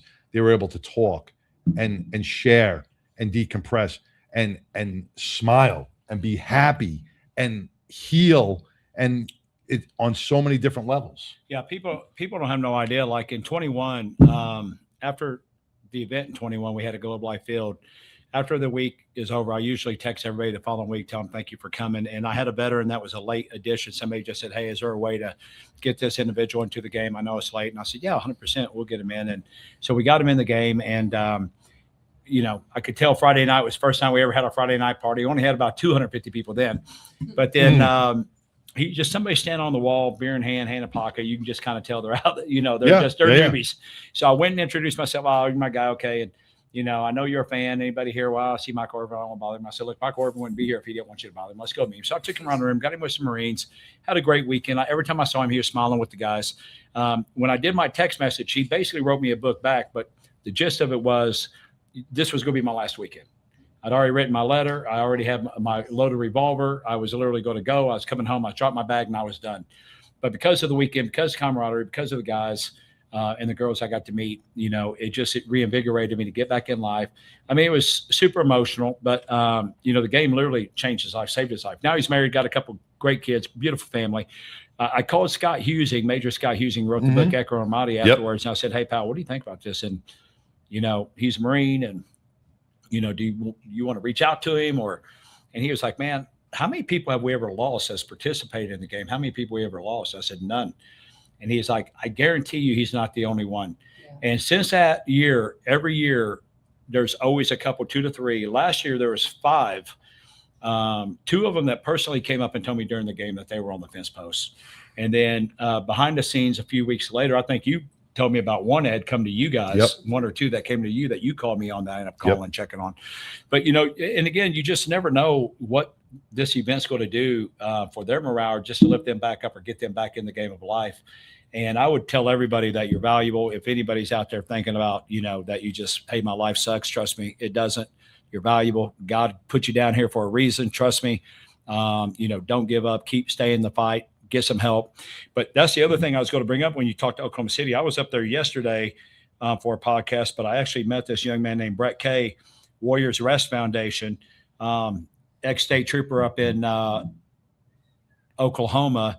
And they created this foundation, Warriors Rest Foundation, and it's for I've heard of that. Yeah, it's phenomenal. It's for first responders and veterans and their spouses who are struggling with like PTS or just being disconnected, or, you know, even marriage issues between between the husband and wife. They're doing some absolutely amazing things, and they're actually coming to get involved in the Celebrity Weekend this year. And of course, I opened up some doors. Some of my friends in Oklahoma City that can maybe help open the door. But then they also have another one or two retired sheriffs that also helping out with that. But, you know, it's if you need help, get with the 99%. Like, I'm at Clundo 9 on almost all my social. Find me, get with me. We'll get you to the right direction. But yeah, stay in the fight and don't give up. You know, it's not always about because none of us want to sit on a couch. Couch therapy, you know, a lot of us don't want to open up our feelings, but we can open up to our feelings, to our veterans, to our first responders. When we connect together is when the healing begins. There is so many modalities out there that you have to take advantage of. If one doesn't work, go to the next. If that one doesn't work, go to the next. You know, just throwing up these two books. My fingers. I just want to highlight two books real quick. Mike Barron, who founded the Blues magazine, over 8 million viewers worldwide. It is the largest online law enforcement magazine in the country. Mike just wrote a book called Behind the Badge, and it is on Amazon. It's in Barnes and Nobles. And Robert DeMarco, who just wrote a book called The Line That Held, and he's a New York City police officer. He just took all his royalties this month of June and donated them to the Brotherhood for the Fallen Fort Worth chapter. Both of these men were struggling, and they started journaling. Journaling gets your feelings out onto paper. It's secure, it's safe, it's your own feelings. No one has to read it, but if you want to share it, you can. But both these gentlemen, officers, wrote books to help others.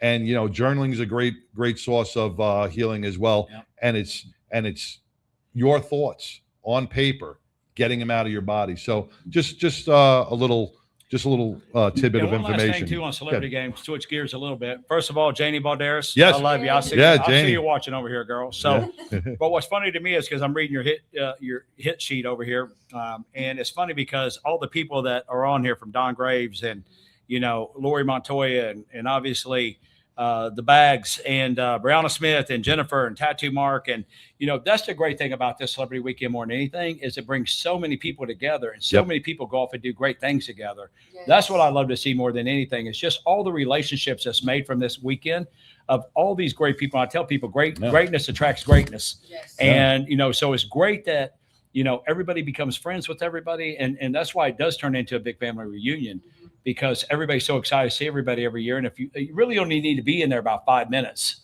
your first time. Once you're in there, I mean, the minute you're in at the hotel, so you're welcoming. pretty much all of a sudden everybody's just, you're in the family at that point. Right. Yeah. So, I mean, and then it just goes and grows from there. And so, I mean, that's to me, there's so many levels of this weekend that just for me personally, it's just so much gratitude of just how many great people continue to get together and do so many great things. Again, Tattoo Mark and, you know, just so many Tattoo people. Mark wanted to be here today. He is out sick. He's under the weather. But as you brought up Tattoo Mark, let me just shine on this real quick. Jennifer Reed and Tattoo Mark have teamed up for burgers, beers, and babes at Texas Harley. I thought, Bears and babes. Well, hey, Jennifer Reed. You had me there for a second. Yeah. Jennifer Reed is a babe, so we could go babes and bears. Yeah. Yes. Jennifer Reed on July 18th, Saturday, July 18th from 12 to 3. They will be at Texas Harley Davidson collecting bears for the Tattoo Mark Foundation to be delivered to over 18 or 20 hospitals this year throughout the We state got of to do Texas. that last year is a lot. We do it every year at Christmas. Always a lot of fun. It is fantastic. Also, United States of America. I want to pronounce it right. United States of America. Brianna Smith, Mrs. Texas. Mrs. Texas, yeah. She is doing her bear collection. At her little coffee company. Yep. And that's going to be on starting yesterday, June 29th, going till July 3rd. And that is the Grace of Coffee. June 29th to July 3rd. Yep. 1873 North Business 287 and 6074 US 380 East. We'll post the flyer on our page. By the Grace of Yeah, Coffee. and again, Brianna and her husband Jared Smith. Yes. Right. Jared played in the NFL. He won a Super Bowl at the Seahawks. Got to finish his career at the Cowboys. Lucky for him. And obviously, like most men I know, our better half are the beautiful, smart ones. So just like Brianna, being Jared's beautiful, smart one, she's kind of the rock of the family. But absolutely unbelievable, great young couple, got beautiful children, and doing great things in the community. Oh, wow. And we just absolutely love them to death as well. I really got to give it to Brianna Smith too, because we took a break from the Tattoo Mark Foundation when we were changing hospitals before we delivered beds, and we stopped at Dave & Buster's. Yeah. Right. So we stop at Dave & Buster's. We're gonna eat. Yeah. Right. Jared Smith, big dude, man. Yes. Dallas Cowboy, runs right to the arcade, man. Wins a teddy bear. Wins a teddy bear. Just a giant kid, man. So kind at heart, man. And I turn around to Brianna, I'm like, I don't know how you do it. She's like, I got 3 kids. She goes, I don't even have a husband. I got 3 kids. I gotta manage them all. And she does. Well, you know that Dave & Buster's, leading up to the game last year, obviously we were going there doing some appearances and having fun. In Dave & Buster's, they got this big crane. It's a human crane. Have you ever seen that? Like where That I have not seen. You know where you take the crane, you get the teddy bear out there. So they got one of those that the human could get on. And so Jared actually got onto that in the Dave & Buster's up there in Frisco, like locked in. I literally thought it was going to cave in on him. I was going to say, big dude. He was like 2 pounds under like what the max weight limit was. And but yeah, he pulled it off. He pulled it off nice and neat. But yeah, he was in the big box with the crane, and it was interesting. That's a big Dave & Buster's. Yeah, he pulled it off. So much fun. And like you said, that's where the Celebrity Softball Classic, and that's going to be September 12th at Rough Rider Stadiums in Frisco. It's a huge connection. Fans and athletes, celebrities, everybody connects, man. Even if you are in the top row, you are part of that family. You are giving back to a community that gives back to our first responders and our veterans. And don't stand so in the many top others. row. Come down to the field. Yeah, Come you down can to the walk field, on down. You don't autographs. have to stay in your seat. That's what I love about Rough Rider Stadium. It's so intimate, so much fun. It's a ginormous stadium, really. It's Beautiful. that classic Beautiful feel, Yeah, too. 10,000 people is the max. I think we usually average about 5,000 per year. That's the other reason why we're going to move it out of the school year in the fall back to June, because we'll be the first holiday weekend for everybody getting out of school. And usually when we had the games in June, we were always at max capacity with the ticketing, because last year during the game, I think there was 8 proms in Frisco. Oh. So, a lot of our celebrities had to go do the prom pictures with their kids, and people were running late, and Kevin Minch and Chris Dowling and a bunch of guys. And, Frisco has 16 high schools. Yeah. So it's absolutely insane. So, and then you got Friday Night Lights, you got Saturday kids sports, you got some of our friends' kids are in college sports. And so it's like, you know what, we got to get out of the school year. So after we do this unbelievable gift that God gave us on the 9/11 weekend and being able to celebrate that in remembrance of 9/11 250th anniversary, we'll move it back to June and have a little bit more fun. Yeah. Fantastic. Kick off the summer. And remember, man, July 4th, tickets go on sale. Go to celebritysoftballclassic.org, celebritysoftballclassic.org. Get your tickets. Use your free code. Use your code CSCTX26. Thank you. Somebody who doesn't slur as bad as I do. Yes, perfect. I wrote it down. And you get 6 free tickets. All That's we amazing. ask is that if you do get tickets, go. Yes. And the Rough Riders will actually email you the tickets. So pretty easy to get. And Like I said, it's a big way to connect. I even recruited a Betty from the game. Oh, Alex, and the Battling Betties are going to be there They'll this year? be there this year. Battling Betties are going to be there this year? A little fashion show. They're helping out with the Friday night event. And when we give out the Don Gray Patriot Award. And so they're going to help out with some of that. And they're doing some stuff at the pool party on Saturday. And then they're going to be doing some stuff at the actual game on Saturday. And it's going to be a lot of fun. I'm excited. Yeah, it's, You know, we're only about 75 days out, I think. I don't even know. I mean, I'm it's excited. I've been talking about it since I left last year. Yeah. This was my first one last year. Absolutely had a blast. Met so many great people. going to be even crazier this year. Chaz Taylor. and his moonshine. Yeah. Yeah. Well, as you know, I mean, at the hotel, like, you know, if you stay at the hotel, I think one year, not last year, year before, myself, McMahon, Don Graves, his helper Kelly, who takes care of it, and my wife, we left the party about 2:45 a.m., the Friday night party. And we were back downstairs at, you know, like 8 a.m. This year, we've got a lot of door kickers that showed up, a lot of special operation guys, and those guys don't go to bed. No.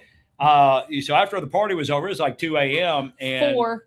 I got suckered into all that. Everybody was out there on the patio enjoying, and I don't even know where everybody's getting like pizza delivered, and it's like 3 a.m. Pizza's getting delivered, and beer, and I'm going, where's all these people getting all this? And then somebody was like, man, at 4:30, I was about ready to call, make a complaint, all the noise, and I looked out the window. I was like, oh, that's our people. So I was like, there ain't nobody at the hotel, I don't think, but our people. We pretty much own the hotel. So yeah, it's just, but again, it gives those guys an opportunity to catch up. You know, their whole goal was, we're going to see the sun come up. We're going to go have breakfast inside, and then we're going to go to bed, and then we're going to hit the pool by noon. So yeah, it's definitely an interesting group of individuals all weekend long. So it does make it fun though. Yep. So you can see Steve Piper, catch him, support him in his organization as well. Better hurry up and get your 20 tickets left. What do you call those tickets? I guess what are those things? Raffle tickets. Raffle tickets, baby. Hurry. I guess we're calling tickets. Yeah, you better hurry and get them, because again, as soon as I get down to my car, get them before TK gets them. Yeah. 16 spots left. Ooh. Without TKs, Yeah. So 16 you got spots left. about 10 spots left. There's about 10 people better hurry and get in, because you got about a few minutes before I get down there. And Steve, where can people catch you playing? Did you also played with an AC/DC tribute band? Yeah, I fill in with Back in Black once in a while. Yeah. They're very popular here in Texas. Yeah, they are. Yeah. I play with them maybe 3 or 4 times a year now. I don't have any scheduled events coming up. But Everything on yours is on your Facebook page. Right? Yes. They follow you there. They'll find everything that you're Shy doing. tips. I try to keep up with that. I mean, I recently played with a Beatles tribute band, and we covered Paul McCartney and Wings on Lola Kintyre. That's cool. So, Very, very cool. Well, gentlemen, I want to thank you for your service, for your dedication to the community, to the state of Texas. Steve, for going all over the country and finding the time to honor all of our first responders with some beautiful music and honoring our families, taking the dedication of doing those stair climbs and remembering our fallen.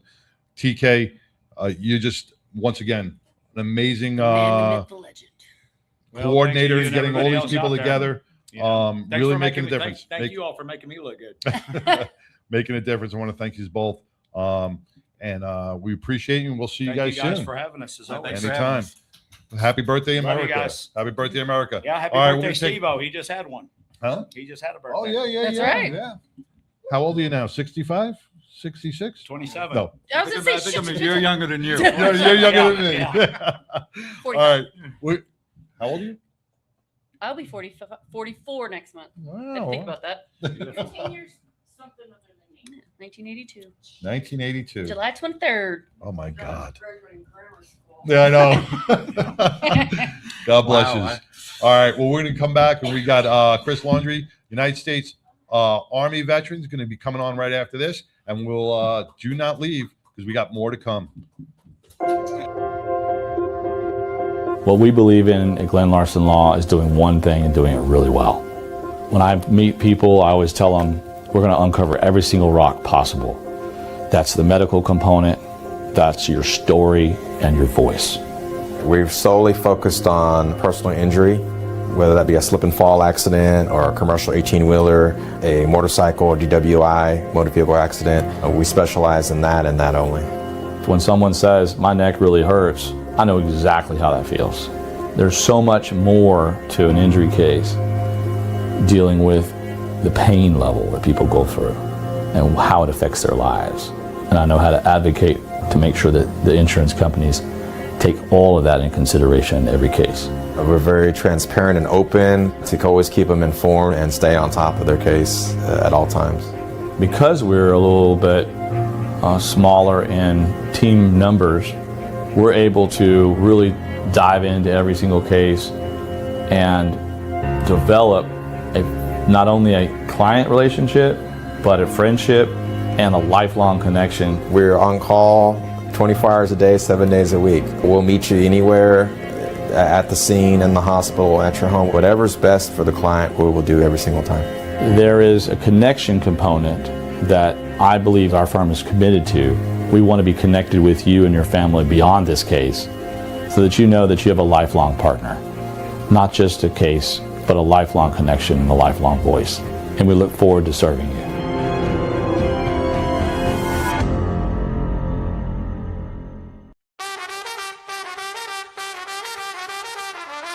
Red lips, tied up curls, high heels, flag unfurled, Lone Star stitched on their seams. Sunday drives and freedom dreams. They roll up to the VA gate. Coffee cards, they're never late. Laugh lines, old stories glow.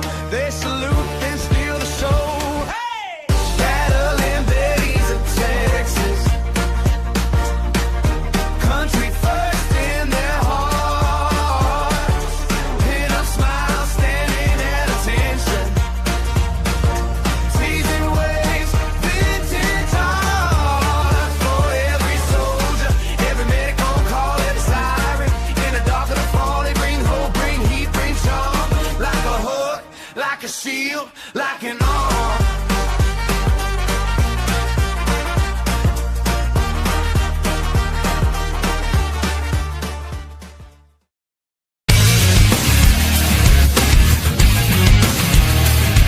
Hey everyone, my name is Alex Arkangelski, CEO and co-founder of Break Free Technologies, and this is Break Free, a motorcycle helmet accessory that easily mounts to pretty much any motorcycle helmet out there, and it's the simplest way to improve your visibility day or night. Break Free's got a sensor array built into the unit itself, so there's nothing to mount to the motorcycle, there's no wiring, everything is inside the unit. It's got 100 ultra bright LED lights that light you up during the daytime and nighttime. Anytime you slow down, Break Free activates, no matter how. Engine braking, downshifting, regular braking, emergency braking. You slow down, it turns on. Break Free is a small company. We're only 4 co-founders and 1 employee at this point, and we're all passionate motorcycle enthusiasts. We love riding, and we've created this product for our community. We wanted to make sure that motorcycle riders are safe and seen out there on the roads. We saw a huge need for visibility, and that's why we've created this product.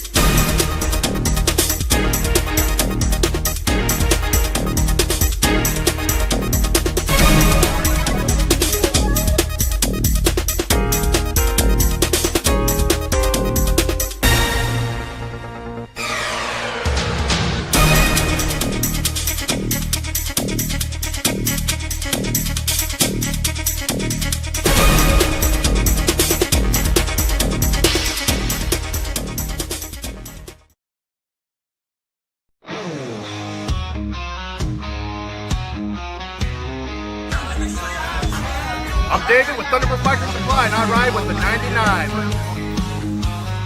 Hi, I'm Maria. And I'm Misty. And we're with POF, and we ride with the 99. Hey y'all, I'm Janie Balderas, and I ride with the 99. Voices rising loud like a storm untamed. This is where the difference gets its name. Get in the truck. Hey, welcome back to the 99% Radio Network here in the Fishbowl. Happy America. birthday, America. 250 years strong, man, and we are continuing to roll and ride with our veterans and our first responders. I want to welcome Chris Reed. Chris, United States Army veteran, welcome to the show, brother. Welcome back to the show. Yeah, appreciate it. Appreciate you guys having me back. You know, Chris, you've done so much since the last time. Give us a little background on what you've been up to. So over the last few years, when you had me on, I had been working to build a kind of ruck movement, kind of out of Burleson is where I'm kind of living out of. So we've grown into now I have a core group of guys who we've created a group called Team Rucket. Now, for those Don't say ruckus. for those who don't know that are not in a veteran or first responder community that don't know what a ruck is, try to explain what a ruck is to somebody. So a rucksack is basically an oversized backpack that everyone in the military gets issued, and for us grunts, we use it quite a bit. It's basically packing your house. You got all your change of clothes, your sleep system, ammo, water, you name it, it's in there. And so that's something that we did religiously and had to be very proficient at when I was in the infantry. And so I found that it was a really good outlet for me to kind of deal with some mental health stuff. So I can kind of go into how it started. Yeah. All right. Yeah. Absolutely. So about 4 or 5 years ago, another one of the guys who was on my fire team took his life. And it really was devastating to the point where I kind of collapsed and I didn't know what to do with myself. I mean, it was pretty bad. And I kind of just didn't know what to do. So I just wanted to get out of the house and clear my head. So, I looked around, grabbed my rucksack, and I just started walking. I didn't really have a plan. That's what I did. And so I did that for a few hours, put quite a few miles in. And after that, I was kind of calmed down and cleared my head. And I kind of put it away and I didn't do that for a while, but come Memorial Day, again, like about 4 years ago, it came time to retire one of my flags I fly in front of my yard every single day. And so I wanted to do something special to retire it. And so I took it down and wrote all the names of my buddies that got killed in Iraq and that we lost due to the war, to suicide. And then I asked everybody I knew what name could I put on there. And I was going to walk from my house all the way to downtown Burleson to the Veterans Memorial Plaza and just basically pay tribute. And I said, anybody who wants to join me can come, but I'm going to do this whether you come or not. And so I had 5 individuals come, and we did the whole ceremony process, came back, and I was like, this needs to be a city event. This needs to be something that is known in the community to bring other veterans and like-minded individuals together to kind of pay respect and a tribute to soldiers past, present, and future.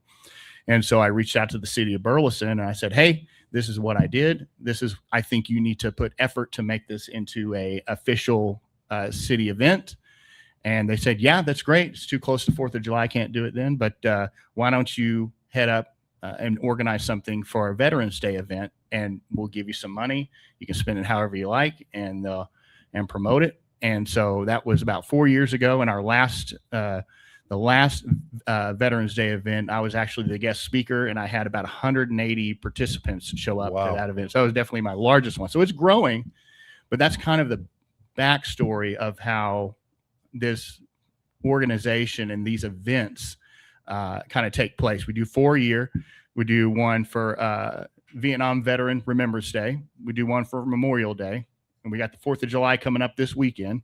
And of course we do Veterans Day, and then we'll try and join other organizations and community events and do it as a team. And support them. Yeah. The biggest objective is really to network with veterans within our community, and again, get other people within the community with like-minded kind of viewpoints and bring people together for a common cause. So I've now met quite a number of veterans that I would have not known had I not started this, and we become great friends and they're great resources outside of the events themselves. And you connect with each other, you speak with each other, and that rucksack, though it is a sign of service when you're out there in the field, when you're doing your duties, that rucksack also has another meaning when it's on the back and you're walking. It's carrying the weight of another individual, your brother or your sister in arms. You're carrying their weight for them, right? That's absolutely correct. We have a individual out here, and actually the Air Power Museum right now is doing a walk for 22, and they did it in June. We got Zach Capel, we have Gabriel Joseph out there. Through the stockyards too. Yep. And his rucksack, Huge. I don't know. His rucksack is about 125 pounds. It's huge. Yeah, he carries that for miles I don't and think miles I've seen and him miles. without that thing on. No, I've known him for a couple of years. I don't think he's ever taken it off. He has walked the bridge with us. He walks the bridge in Rowlett. He walks the bridge in Fort Worth. He walks all over the place. carrying the weight of his brothers and sisters in arms on his back. And that's a symbolic thing. It shows that nobody is too heavy for us not to carry. That's right. You know, yeah, they're always with us. That's They're part always of with it.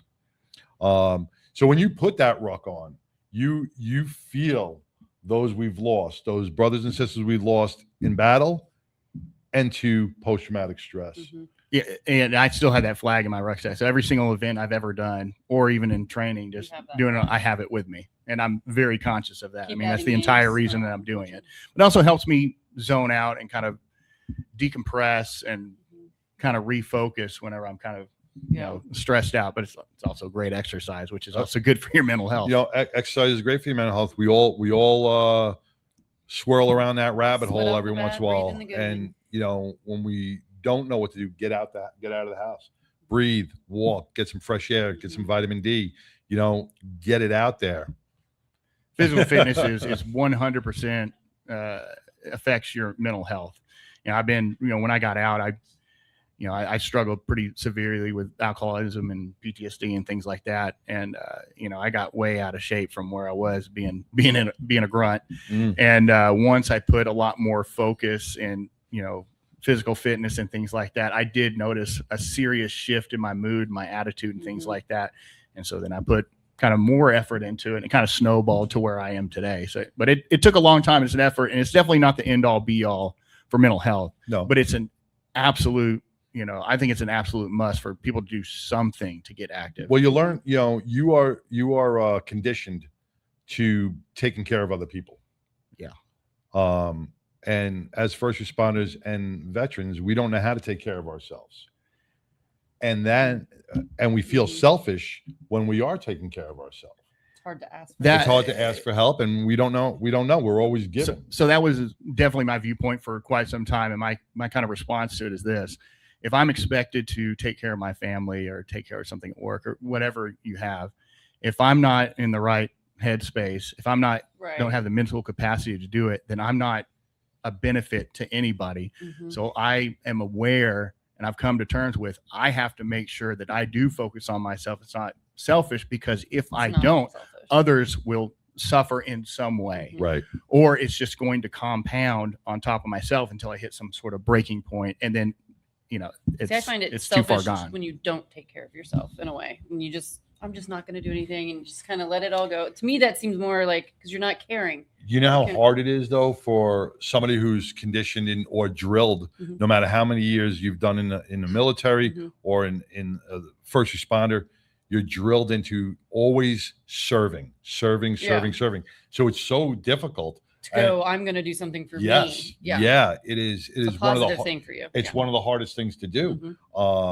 And every first responder and veteran out there wishes they were able to do that. You know, but it's a hard transition. Yeah. And you know, you do feel selfish. You feel like, oh my God, I'm not supposed to be taking that nap. I'm not, you know, I'm wasting time. Something. Right. It's a mentality thing that you really have to have a conversation with yourself. Yeah. And you hear this expression, I would do anything for my family. It's like, well, what does that really mean? Would you really do anything? Would you eat better for your family so you'd be a little bit more, you know, you'd be around a little bit more? Would you be healthy, be fit so you can stay a couple extra years for your son, for your daughter, for your wife? Right. Would you do that to make sure that you're physically fit and capable enough to protect those people? I mean, if you love your family like you say you do, you need to kind of think about that. You know, if that's truly your priority, which I don't doubt that when somebody says that, they mean it, but they really need to think about what that means. It's hard to put that first foot forward. Yeah, first it step is the hardest. Conditioning yourself and getting into that mindset is extremely difficult. But when you try to break it down into smaller components, let's say, for instance, I'm going to go back to physical fitness. What I tell everybody is, if you want to make a change, stay dedicated for at least 3 weeks. And after that 3 weeks, habits start to build. And I found out that after 3-4 weeks of doing something, if I try to break that, I kind of get anxious or something. It's the same thing with me going to the gym. So obviously It becomes habit. Yeah, it becomes habit and becomes part of who you are, and it gets easier.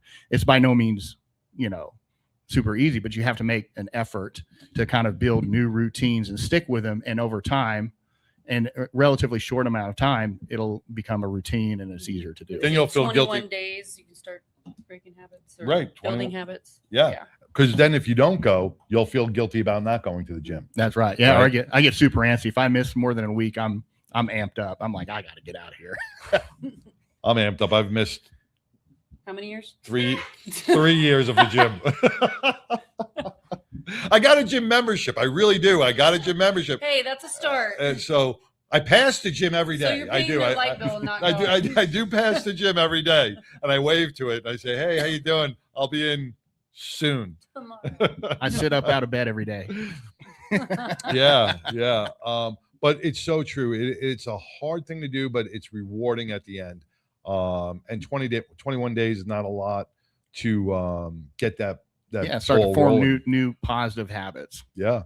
But with the mentality of this is not there's not something at the finish line. This is just your new life now. But And so too many there is- people, there actually too many is something people at the are finish line. are like saying, "Well, once I get to this point, I'm good." No, it's a lifestyle change. It's supposed to be positive. Yeah. That's something you should try to carry yourself through for the rest of your life.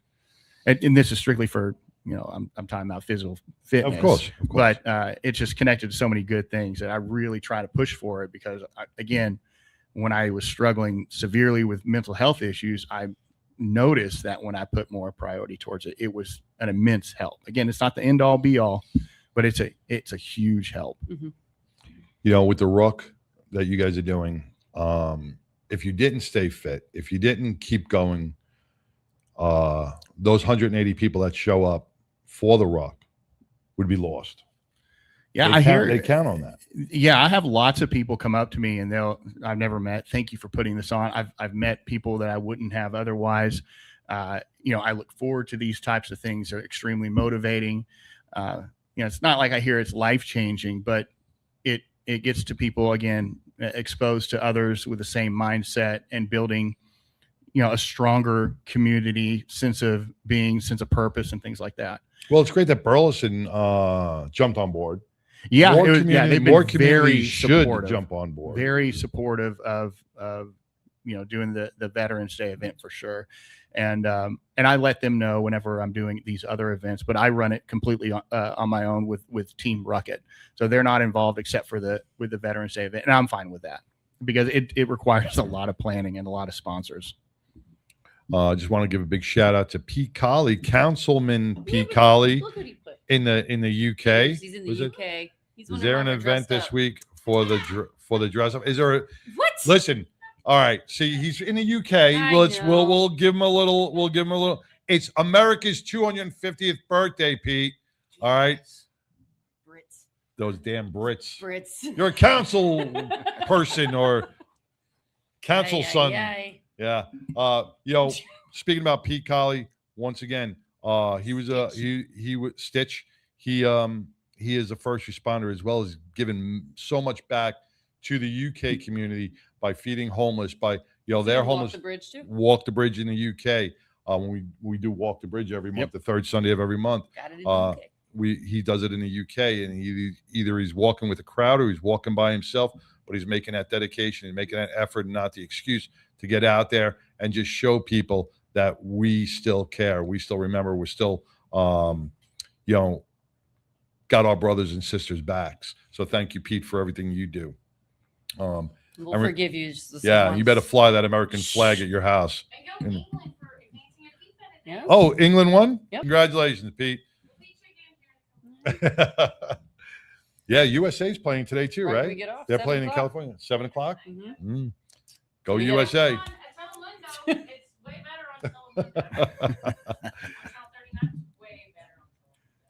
Yeah, they always cheer. Tamando! Goal! Oh, yeah. So tell us a little bit about your background. Chris, you served in the United States Army, deployed? Yes. I joined the Army in 2003, July 1st, 2003, my first day in the Army. Infantry, of course. I couldn't imagine doing any other job than the infantry. It was something I always kind of wanted to do growing up, but just the idea of, you know, if I don't go and be on the front lines and do the hard stuff, somebody else will. It's like And Travis Mannion, man. If I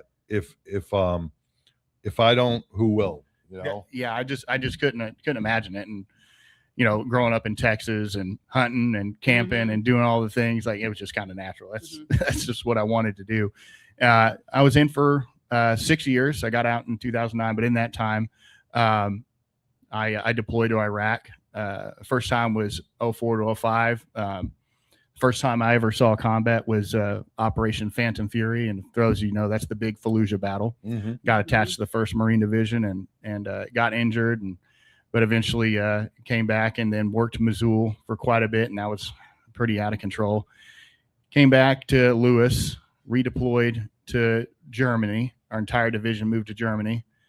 And I was there for about a year and a half, and then we deployed again to Iraq again for a 15-month deployment. Ooh. And the main area of operations that we worked in was Sadr City, and so then I ended up fighting in the big Sadr City battle. And those who don't know that, back in 2008, that's the largest battle of GWAT. So I like to think that I've tried to run numbers. So when I say this, I believe it's accurate. I'm one of a few hundred across the entire military to fight the 2 largest largest battles of GWAT, Phantom Fury and Sadr City 08. And I only say that just to kind of bring attention to the guys that served. You know, I didn't do anything super heroic. I was just like every other grunt. I just was there doing my job. But I would like our story to get out and for people to know about what those men did, and especially the men that we lost.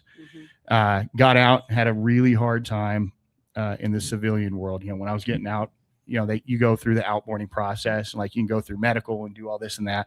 And I just wanted to be left alone. So I didn't claim anything. I just like, leave me alone, get out. So I got out, tried to go to college. I ended up dropping out of college for the second time. I tried it before I joined in. So dropped out of college for the second time. Met an amazing woman who took in a broken man and did her damnedest to fix me, and did a great job. Been together for 16 years now. I was waiting for him to do what Shannon did. I lost my husband to divorce. The divorce. I was just waiting for that to come out. No. I made an amazing woman, supportive and everything, but I lost her to divorce. I didn't. I'll be honest. I didn't make it easy on her, but she stuck it through and was pretty stern. But she's amazing. But she found, I got a job working for the railroad, moving freight. So now I'm a 2-time college dropout, making 6 figures. So that was awesome. All right. So I did that for 10. I did that for 10 years, and then you want to move over? I did that for 10 years, and then got out. My feet and ankles were collapsing due to my time in service. So I was actually about to be crippled and in a wheelchair, and I had 3 major reconstructive surgeries on my feet and ankles. I got titanium in there, and all sorts of bone was removed, and all that good stuff. Club. So those 3 surgeries ended up, taking me out for 2 years, and I realized I wasn't going to be able to go back to the railroad, which was going to be my career. So I tried to figure out, well, how can I make, really good money and not have to be physically demanding? And so the VA was running a program called Vet Tech, and I'm not sure if they're still doing it now. They might. Yes. And it's where they'll take veterans through Chapter 30 program, and you go to school for IT stuff. Yeah. And so I did that for about a year and a half. And then I ended up getting a call in like my 9th class from a buddy telling me to submit a resume. And so I had to put a resume together on the spot, submitted it, and they offered me a position right then and there, basically the next day, at an hourly rate that I kind of couldn't say no to, for not knowing anything, for being, a cherry in the IT world.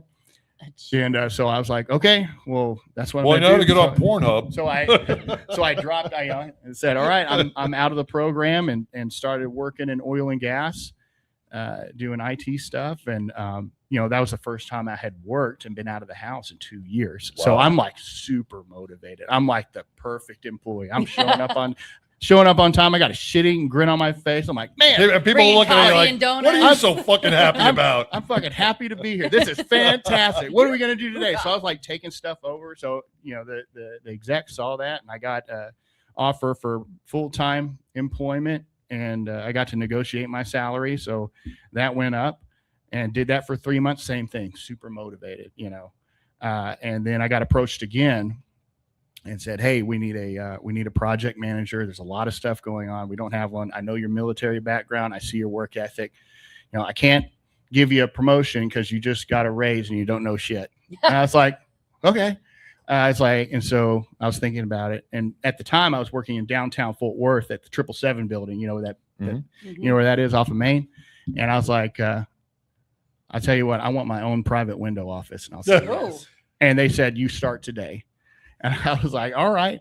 And the first project I ever did was a $1 billion merger with another company. And so I had to work with 50 different SMEs from 5 different companies to help the IT portion of this massive merger. And I had never opened an Excel spreadsheet until that Fake project. it till you make it. And man. I attacked it the way I would. And this is the honest truth. If we were going to snatch somebody up, so I thought of it as there was a target bracket. Okay, this is where we want to go. How do we get there from those steps? So I'd break everybody down into teams. You had phase lines with objectives that we had to do. All this stuff had to be coordinated. Everybody had to be able to talk to each other. If this happens, what's our contingency? So I literally ran it like an operation. Like we would in Iraq. That's exactly how I did it. And I was like, and it worked. And I could see his boss coming in going, Chris, I love what you're doing, but you can't throw grenades in the office to clear the room. Doing barrel rolls out of the office. I think not dropping F-bombs was definitely one of the hardest things not to do when I was running meetings. But I mean, I was easily the dumbest person in the room, but I had great leadership. I had amazing coworkers that were helping me out through the whole process.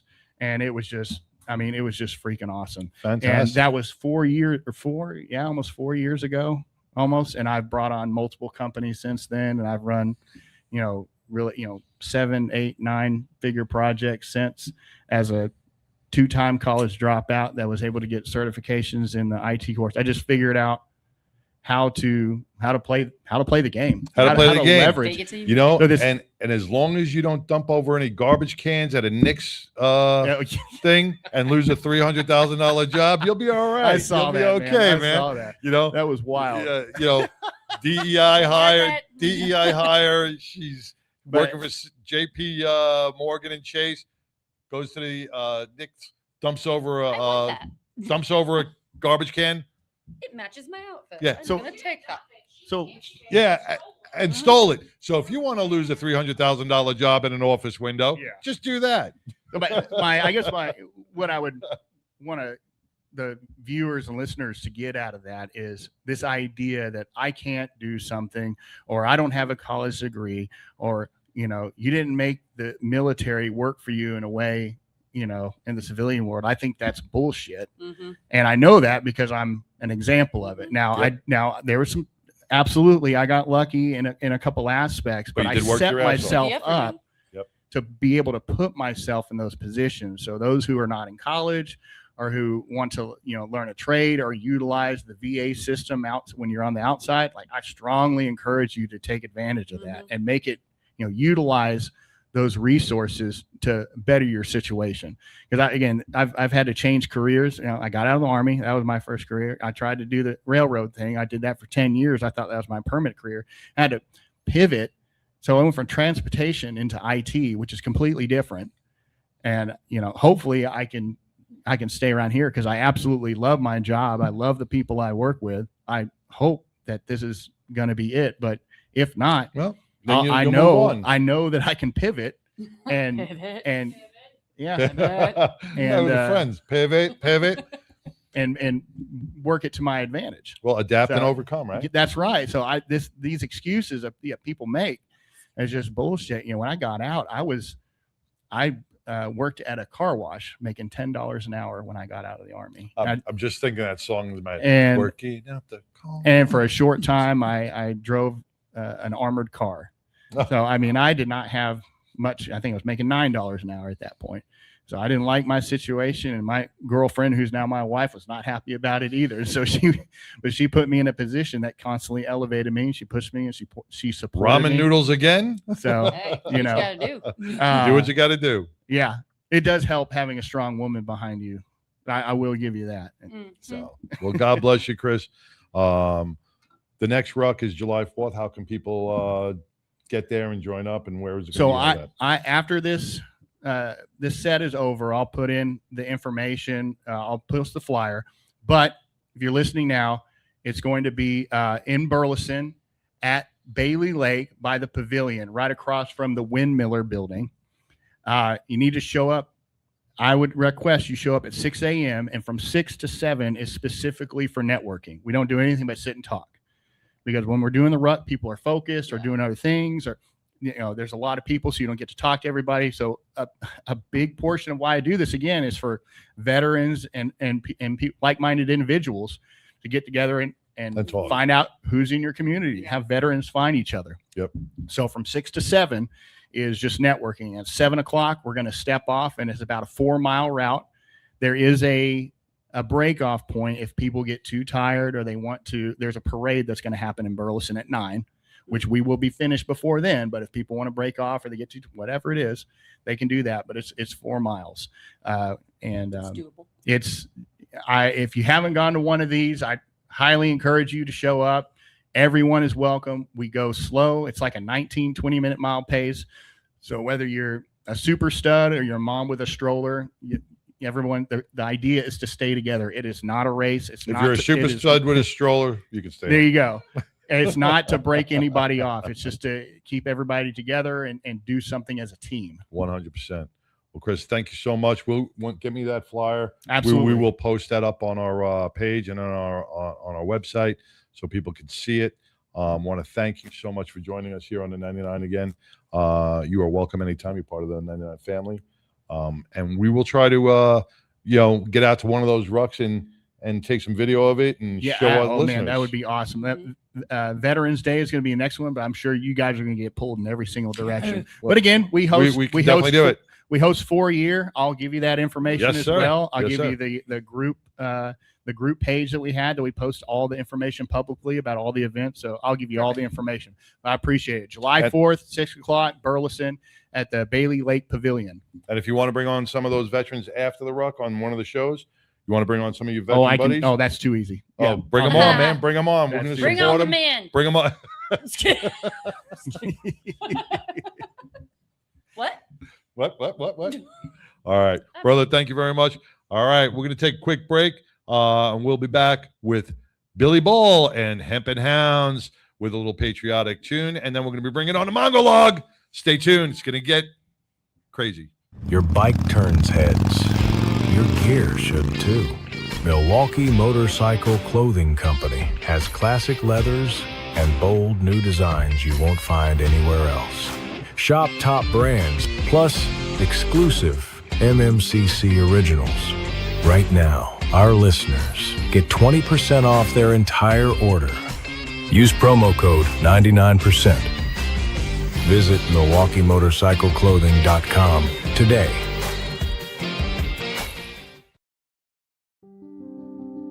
April Williams Moore is a veteran, mother, and committed education advocate who will bring both lived experience and data-driven leadership to the State Board of Education District 13. As a military veteran and a parent, she understands the importance of structure, accountability, and opportunity, and how education shapes long-term outcomes for families and communities. With a master's degree focused on analyzing data and identifying solutions, April is skilled at examining student outcomes, identifying gaps, and developing practical strategies that lead to real improvement. She is committed to using data responsibly, not as a weapon against teachers, but as a tool to strengthen instruction, improve curriculum decisions, and inform policies that truly support educators in the classroom. Guided by service, collaboration, and common sense, April is focused on policies that uplift teachers, close achievement gaps, and ensure every student in District 13 has access to a high-quality education. Her combination of service, scholarship, and advocacy makes her a strong and trusted voice for students, educators. Biker Wolfpack Law is a safety organization founded by myself alongside Robert Howell with the primary focus of motorcycle safety, advocacy for injured bikers, and just general protection for those injured while riding motorcycles in the great state of Texas. Biker Wolfpack Law is a division of Glenn Larson Law Injury Attorneys, which is my firm. What's different about Biker Wolfpack Law is it's a community-based, event-based connection component to make sure that motorcyclists have all of the safety information they need, all of the legal information they need, and frankly, if needed, that full-blown legal advocacy in times of injury through no fault of their own. One of our big events is we do ASM classes, which are accident scene management classes, which are put on with the Road Guardians, a group of riders that are usually EMTs, doctors, nurses that also ride. And so they know what can happen when you're out there by yourself. And so it's a very intense class, like how to do tourniquets, how to get a helmet off of a person without hurting their neck more, how to get somebody out of the middle of the road.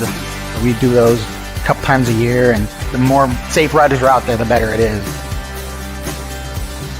The second division and component of Biker Wolfpack Law is to sponsor local musicians at bike nights or other community events that involve motorcyclists, but also just the community as a whole. And then third is larger charity organization events or rides to get out in the fresh air and have some fun. What I love most about representing bikers and motorcyclists across the great state of Texas is really one thing.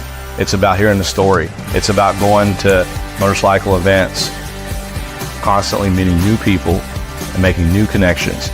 One of the reasons why I started Biker Wolfpack Law was to defeat and counteract many of the biases that are out there that, quote, motorcyclists are just dangerous. Make sure that motorcyclists are seen as exactly who they are, very hardworking, very responsible, and very dedicated individuals that deserve the justice that they need.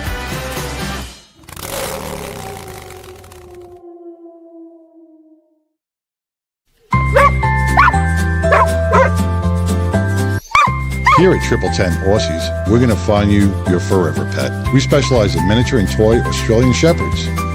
All our pups are pet and family friendly. They're socialized, basic training, and a health guarantee. Check out our miniature and toy Australian Shepherds at TripleTenAussies.com or call us at 817-213-6698.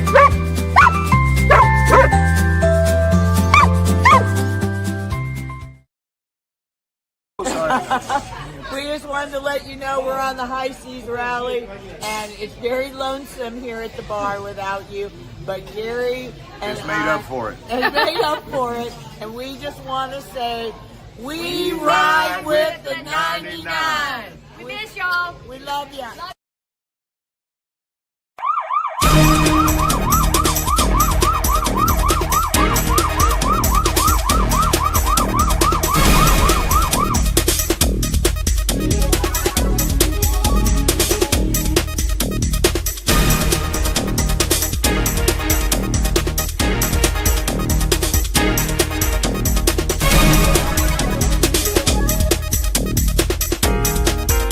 Yeah.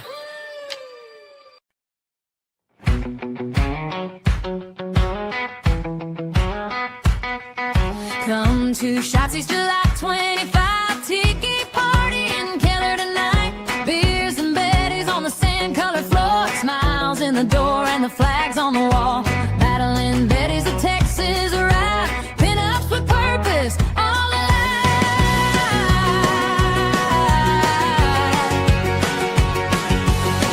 North Texas, can you hear that call? We're standing proud, we're standing tall. For every veteran in the room, we lift that cheer in like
Hey, welcome back to the 99% Radio Network here in the Fishbowl. Happy birthday, America! 250 years. Welcome, Billy Bull with Hemp and Hounds. Hello, how y'all doing? How you doing? The stars are bright on your head. Hey man, first off, to John Salerno specifically, I want to wish you a happy Bobby Bonilla Day. Bobby Bonilla Day. Yeah, you don't know about Bobby Bonilla? No. I know Bobby He's Boucher. the Mets. Oh, Bobby Bonilla from the Mets. Okay. Yeah, the Okay. ones that gets paid a whole bunch of Money? millions every July 1st because his agent was amazing. But every July 1st from 2011 to 2035, the Mets have to pay Bobby Bonilla it's like 3.6 or So $6 why is million. that happy for me then? Well, because I know you're a Mets fan, honey. But yeah, I'm I not getting that know. money. I'm I not know getting, you're a Mets Well, fan. If Bobby I Bonilla mean, wants to oh throw my some of that God. money, then I'll be more than happy to celebrate his day. But there's also like a Madoff connection with all that and everything. It's just great. But yeah, he gets paid a whole bunch of money for doing absolutely nothing except having a great manager. I So need a job like that. I need Go Bobby Mets! Bonilla as manager. Go Mets. Go Mets. But no, I wanted to come in and talk to y'all about something kind of exciting. I'm all sweaty. I'm so sorry. Yeah, no, you're good. It's 110 degrees. It's like a outside. Brazilian degrees in the menopause. But anyway, something kind of really cool that happened within the Texas cannabis space. You know, we have our teacup, right? Like it's a Texas Compassionate Use Program to where you can go to a doctor, and it's really expanded here lately to where there's a lot of things you can go get medicinal cannabis for here in the state of Texas. You can't smoke it. You can't do anything fun with it, but they'll give you a low dosage product if you have the conditions that You qualify. that you qualify for, right? So that's all great, right? Like they've really expanded it lately. It used to be where like if you had terminal cancer and you were going to die, Texas is like, here you go, smoke some pot. But actually you can't smoke it, but they'd give you a little bit. But it's really opened up to help veterans a whole lot more this last session, which is great. Another great thing that has recently happened, and I'm talking within the last 2 weeks, is the Supreme Court has opened it up to where it used to be if you had a medicinal marijuana card here in the state of Texas, you could not be a registered gun owner. Really? Your Second Amendment rights were taken away from you. So you had to choose, do I want to be a card? Right. Exactly, Pitbull. You had to choose, do I want to feel healthy without the 20,000 pills that they want to give me and carry legally, or vice versa?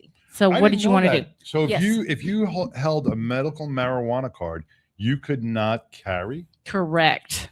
Isn't that crazy from 2008? Wow. Yes. Correct, because obviously all these people who are like, oh, there need to be, when you go to buy a gun, there are checks. If it's a legitimate place, there are checks. I'm not talking about Kevin from behind the 7-Eleven.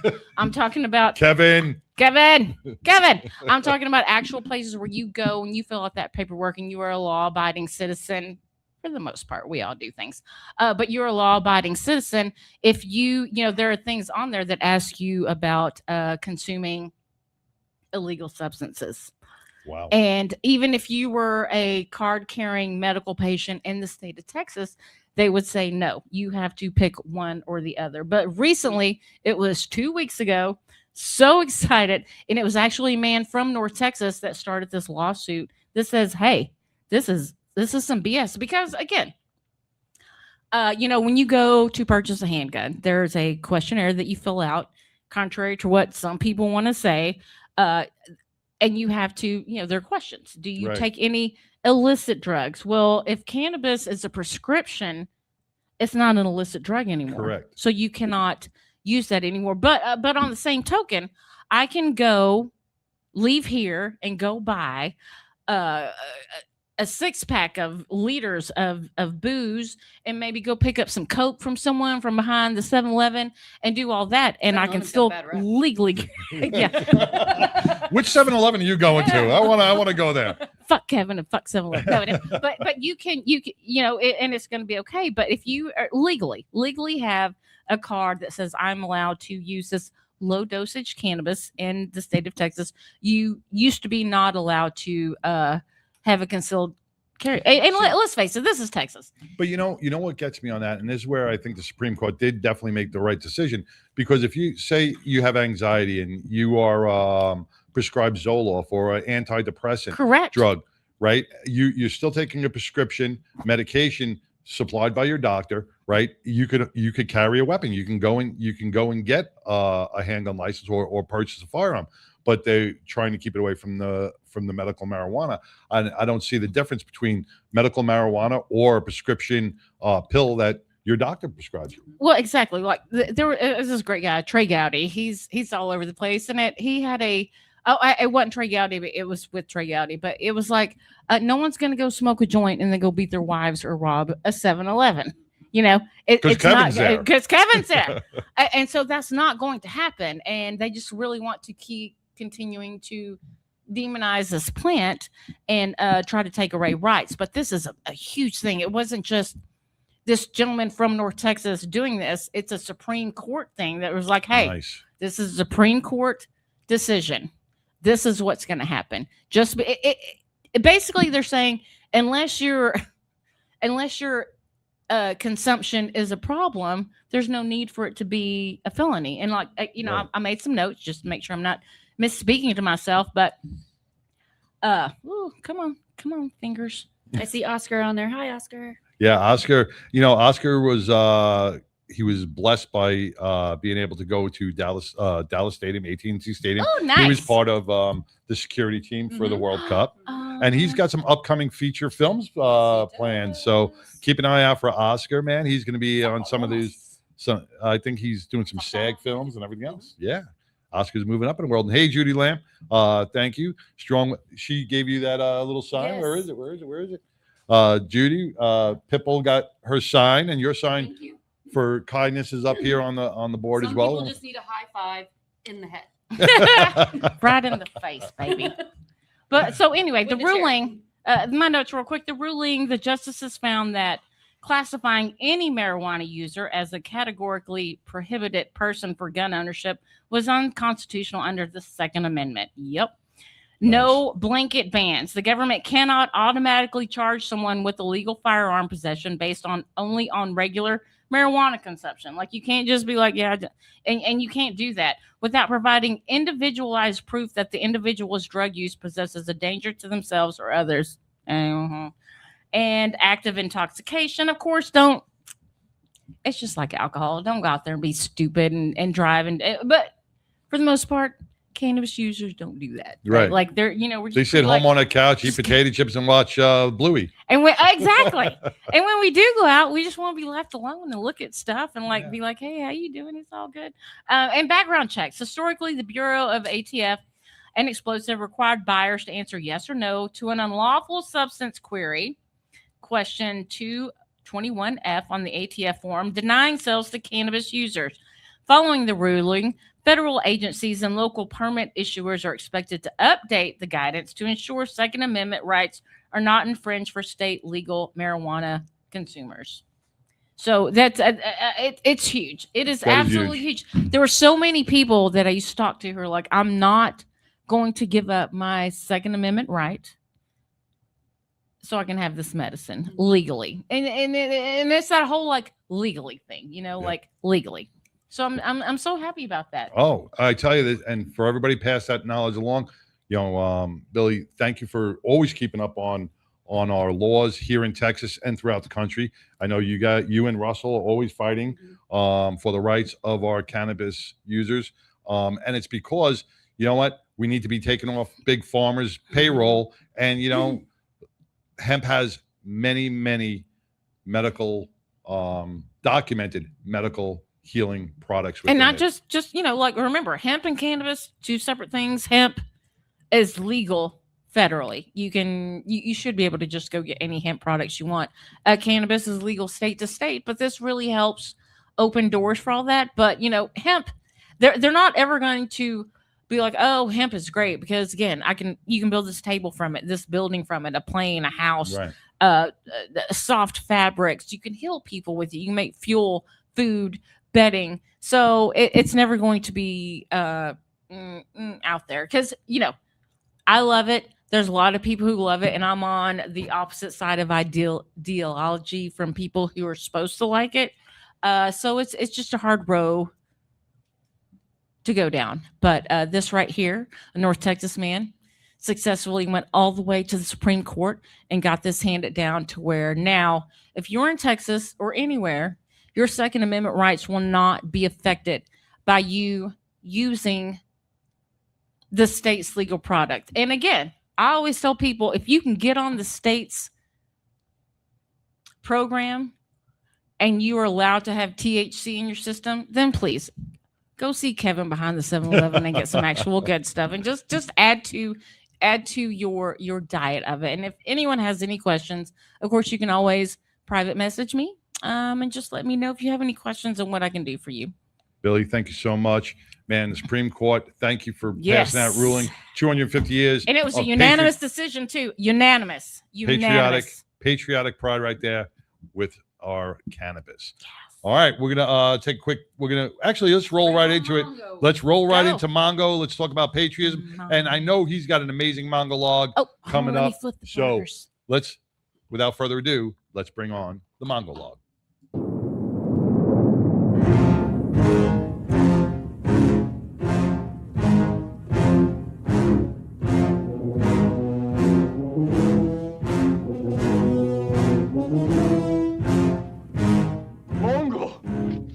Santa Maria!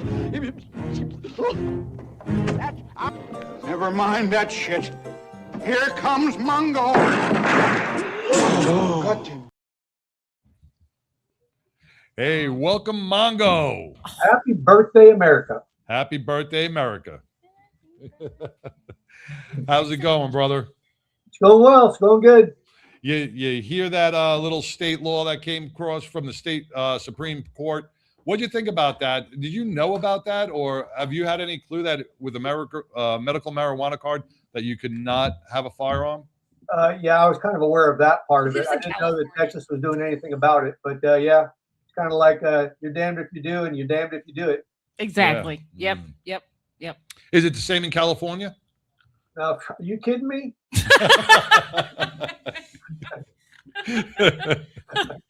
All right, sorry. Actually, in California, they really want to restrict even retired law enforcement from carrying weapons. You can carry a bale of marijuana. They don't care. But if you got a gun with more than 8 bullets in it, you're going to jail. Exactly. Oh my God. Exactly. Yep. Yeah. Well, But my gun identifies as a water pistol. my gun identifies as 8 pounds of marijuana. hey, out in California, like I'm sure Mongo, you've probably heard about this, the Emerald Triangle. I mean, that's no place to be reckoned with, right? Like it's supposed to be like the just a beautiful place where they grow all the cannabis, but there have been so many people who've gone into there and have died and have not come back out. Murder Mountain. Yeah, Murder Mountain. That's it. Exactly. Exactly. Is that what it is? Mm, just podcast. They pay women. They used to pay women to come cut up bud more than men if they would do it topless, and even more if you would do it And naked. then, like the families wouldn't hear from Yes, them for a while, then they exactly. because they'd kill them and put them in the woods. Yep. Really? Mhm. Yes. Oh yeah. Murder Wow. Mountain. Murder Mountain. Yay, go Cali. Oh man. Well, I know that's not what your Mongo log is about. Your Mongo log is about something amazing. Don't burn your fingers on the grill. So without further ado, let's bring on the famous Mongo log. Yeah. All right, here we go. All right, America 250. As the United States approaches 250 years of independence, there's much to celebrate from our past, a quarter millennium of American exceptionalism filled with larger-than-life heroes, thrilling victories, and unyielding resolve in times of struggle. With a single sheet of parchment and 56 signatures, America began the greatest political journey in human history. This year, the United States is celebrating its 250th anniversary as an independent nation.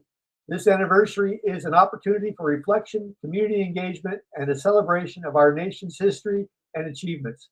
This anniversary isn't just about dates and documents, however. It's about people, places, and stories, millions of them. The list of actual Americans, events, places, and crossroads is long. Too long, in fact, for me to even skim the surface here. These events can literally fill books, and they actually do. They're called textbooks. Original colonists came to America primarily for religious freedom, economic opportunities, and the chance to own land. Many colonists faced poverty and limited prospects in Europe. Additionally, some sought a new life away from the constraints of European society. Our country's story is about how a group of colonists came together in a completely unexplored land and declared independence from a monarchy that they had always known. In 1775, few colonies stood a chance of victory against Great Britain. The British were worldwide and had the largest navy, a well-trained army, money and resources from global trade and taxation. They also had extensive experience fighting large-scale conflicts across Europe and their far-reaching empire. The American colonies, by comparison, were loosely united under a newly formed Continental Congress that had little real authority. They lacked a standing army or a navy and relied heavily on local militias, volunteer soldiers with little training and short-term service commitments. The colonists often lacked supplies, disagreed among themselves, and were divided between those loyal to Britain and those fighting for independence. Without going into a history lesson that we all should already know from either lessons in school books, movies, or crib notes, the colonial guerrilla army ultimately defeated the largest and most well-trained army in the world. The colonies accepted the British surrender after the Battle of Yorktown in 1781. And yes, I know we received help from France towards the end of the war, when it looked like the colonies actually would succeed in defeating the British. Thanks, France. You really took a chance with that one. The first generation of American patriots faced down the greatest empire on earth with a ragtag army of farmer soldiers. Their grandchildren later fought a bloody civil war that decimated this young nation. Then they stitched it back together again. These moments in time set a course for the country that we live in now. The United States has changed a great deal over the past 2.5 centuries. One lesson of history that every generation helps to shape what comes next. Each generation hopefully takes lessons learned and passed down from the previous generations. Some lessons are success stories and some are failures. America's 250th is not just a moment to look backwards, it's also a moment to look forward. It invites people of all ages to consider the following question: what kind of America are we building together, and how can each of us help to shape its future? There are way too many American achievements for me to list in a limited amount of space that I've been given from my monologue, but I will list a few. In 1808, Noah Webster published the American Dictionary declaring an American separation from our British roots. In 1903, the Wright brothers achieved 12 seconds of flight over the dunes of Kitty Hawk, North Carolina. In 1908, Henry Ford introduced the Model T. His innovative assembly line process of vehicle production made vehicle ownership within the reach of millions of Americans. Although today their numbers are dwindling, we still have living legends among us who liberated Europe from Nazi tyranny and defeated Imperial Japan. They returned from war and started families and then built the most prosperous society in human history. As if that wasn't enough, America went on and ultimately destroyed the great evil of Soviet communism. We may have lost the race to space, but we were the first ones to plant a flag on the moon. Finishing second at anything has always made us try harder and not let that happen again, and to be the first and best at everything. Now here's a little nostalgia and pop culture for the older listeners today. There's an introduction to a TV sports program that we all watched and are now able to envision in our mind's eyes as I say this. It's part of American pop culture that viewers were reminded of every weekend starting in 1969 on ABC's Wide World of Sports with Jim McKay's iconic introduction, spanning the globe to bring you the constant variety of sports and what lay ahead, the thrill of victory and the agony of defeat. Now I know after hearing those words, many of you envision that poor ski jumper falling off that ski ramp one more time. For those of you young pups out there, well, you all miss a decent sports variety show. Remember, life like a sporting contest is an ongoing and constant event. Sometimes you're only a spectator, sometimes you're on the podium getting a medal, and sometimes you're that poor guy crashing on the ski jump ramp. By marking 250 years of American history, we recognize both the challenges and the achievements that brought us here. We remind ourselves that history is not something that's finished and stored away. It's constantly evolving and ongoing. It's something that we must each continue to write every day. Our short history hasn't always been a $5 milkshake. There's also been way too many dark periods. I'm not going to sugarcoat it. We've done some shameful and boneheaded things to our citizens throughout our history. I'll leave our shady international activities out and leave those for another monologue in the future. Some of the shameful activities in U.S. history include slavery. No excuses here, but we were following the rest of the world's lead, and we were wrong. The Trail of Tears, which was forced relocation of Native Americans from their ancestral lands, resulting in suffering and death. The Dred Scott decision, which was the Supreme Court's ruling in 1857 that denied citizenship to African Americans and upheld slavery. The Plessy versus Ferguson ruling, which upheld racial segregation.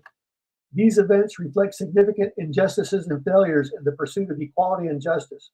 I can literally fill a textbook with the boners committed under the banner of American progress and justice for all. I don't want to bore you like a sixth grade teacher reading from an approved lesson plan, so you'll have to look these up on your own. These milestones and events just mentioned reflect a small sampling of the United States and its at time painful and ongoing journey towards fulfilling the ideals set forth in the Declaration of Independence. Honestly, I can't do justice to our American journey. There are just so many events, people, stories, and locations. It's like trying to select your favorite child among several siblings. History is the foundation of American society. While other nations are bound together by ethnicity, language, or religion, America has always been united under first and foremost a shared understanding of its past, the stories we tell about ourselves, and the heroes we choose to honor. The story of the United States is one of bold ideas, intense struggles, and defining moments. From our humble colonial beginnings to our status as a global leader, American history is both inspiring and complex. These stories are all that matter. They shape how we Americans see ourselves, what we believe is possible, and what we're willing to do and fight and die for. When these stories are distorted or erased, our cultural glue that binds our nation together begins to dissolve. Our responsibility must be to the renewed commitment to truth. That means teaching the next generation about the courage of George Washington, the vision of Thomas Jefferson, the resolve of Abraham Lincoln, and the leadership of Theodore Roosevelt. It means honoring the Americans who stormed the beaches of Normandy, who walked on the moon and built the most beautiful economy the world has ever known. This effort cannot be confined to classrooms alone. Parents and grandparents must take ownership of this responsibility. In closing, some key eras that shaped our nation are the American Revolution, the Civil War, our industrial growth, both world wars, and the Cold War. Whether you're a history enthusiast or just curious about how the U.S. became today's world power, there are countless sources to read about U.S. history. Our journey, albeit short, in comparison to the rest of the civilized world, is a journey that is full of courage, success, and some setbacks along the way.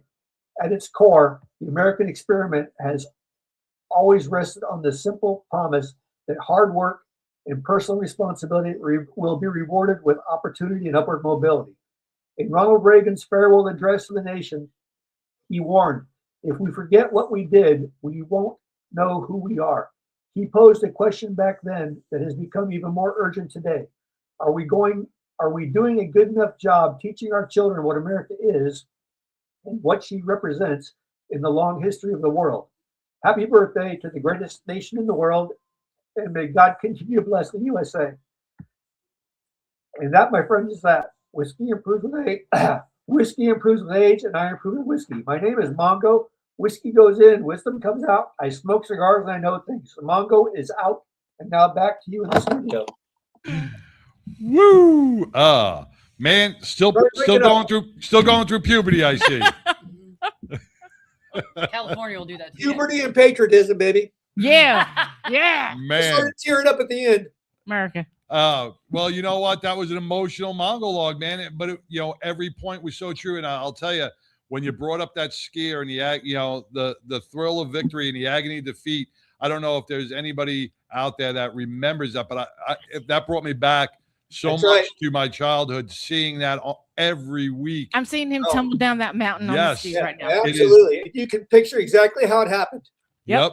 That's something that's ingrained in many Americans' minds.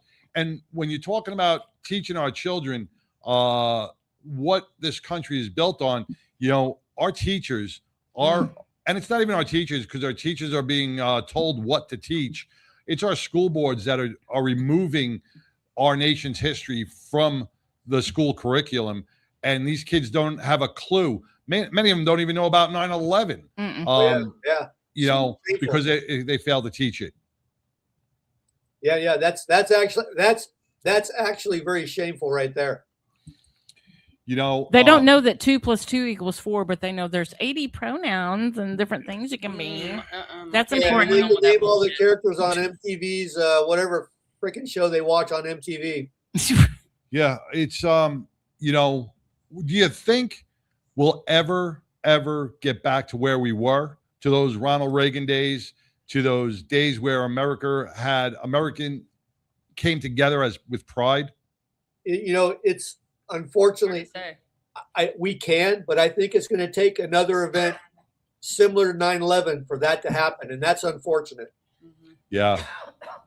It is, you know, it's sad that we are celebrating, you know, when the bicentennial in 1976, this country celebrated together. God bless you. Thank you. This country celebrated together from coast to coast, celebrating the bicentennial and the birth of America. And we should be even more proud today on the 250th year. And real quick, y'all know last month was Pride Month. I just discovered this because, you know, I'm a disabled old person. This month is Disability Pride Month. And there's a whole new stupid ass flag and set of rules you got to follow for that. We'll get into that next week, but it is absolutely disgusting. What does the flag look like? Like a leg on it? Disability Pride Month. Excuse me. Don't dismember me like that. Don't dismember me like that. I'm Okay. getting celebrated. Don't dismember me. Dismember me. Disability Pride Month. Is there Disability like an Pride Month. LGBTQTD on that? And then something's cut off. I don't know. They don't like the D. No, they just cut some of it off. Okay. Do you have to be born into the disability, or can you gain it honestly, like I did? I'm gonna have to cut you off, Mongo. If you want to be in my club, okay? I'm gonna cut you off. Cut you off. Yeah, you know, you wish that. I mean, 250 years. This is and like Pipple said, man, we have the World Cup here. Yeah. In Got the world celebrating the birthday with It's us. awesome. yes, Love it. it is no better time to have pride in America than now. And we have politicians that are burning the flag or turning the flag upside down or not giving a shit. And you know, it's sad. It's sad. And even American citizens are like, oh, they hate us. And I'm like, no, they're starting to discover it was a whole bunch of lies. And people like you are a bunch of weird ass liars. So just stop. Because it's not working anymore. All the exist and it's just not working anymore because we've all come together and discovered we don't have to keep silent anymore. Yeah, I love it. Go America. Yeah, they have the schools, the media has ruined our youth. They have ingrained in their brain that America is a horrible place, and it's up to the parents to change that narrative. This is the land of opportunity. It's the land that freedom. It's the land of hope and dreams, and it's not it shouldn't be the land of free gifts and entitlements and handouts. You know, if I can make one recommendation to Congress, if you see a YouTube video of anybody burning the flag, if you see a YouTube video of anybody discrediting America, all you have to do is not even lock them up. Just go there, get their name, and say, guess what? You are now stripped of all further American benefits. You will not receive Social Security. You will not receive any medical care. You won't, EBT or any of that other crap. If you hate America that much, you should not be granted Go to that any. socialist country that you like so much. That's right. There isn't one. There isn't one. Venezuela, really? We were Cuba. told for so right. long that, you know, we were racist and all these is for saying all this, but you know, we love America. I love Texas and I love this country and I will fight to the death for it and Hell for yeah. my fellow brothers and sisters here. Yep. 100%. And we all will. Mongo, an amazing Mongo log that's going to go down in history as probably one of the best and most emotional Mongo logs. It's up there. Thank you for celebrating 250 years of American patriotism. Well, I appreciate it. And I know you won't be here next week, right? No, I will be here next week, but I won't be here the week after and possibly after that. Oh. Docking your pay. Yeah, I told him. I said, well, yeah, did I not give enough notice on that? No, 2 weeks. I said, listen, I said, we can't pay you for your HR. vacation. You get no vacation time, but we will supply water with no ice. We can do that. You did. We did. We did. This is Supply water, by the way. Water with no ice. FYI. Yeah, well, I know you next week you'll be here. That's great. And then you're going to go on your nice family vacation, your trip. You're going to be, that's a well-deserved and well overdue trip. Yeah, we're looking forward to it. And I see Jude is going to come in and watch the pups. Judy's gonna come in, watch the pups, and then when we get back, she's gonna stay here for about another week, and we're gonna take her around and show her some things and have some fun with her. She told me to tell you to bring back some Charlie Ranchers. Just saying. Some horny farmers. Hello, horny farmers. She said California has the best Jolly Ranchers. We do have wink, wink. Yeah, wink, wink.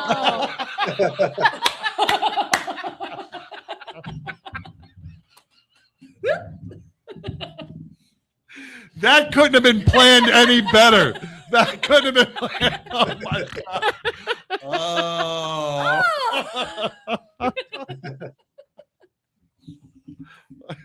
Variety's really messing me up. Wow.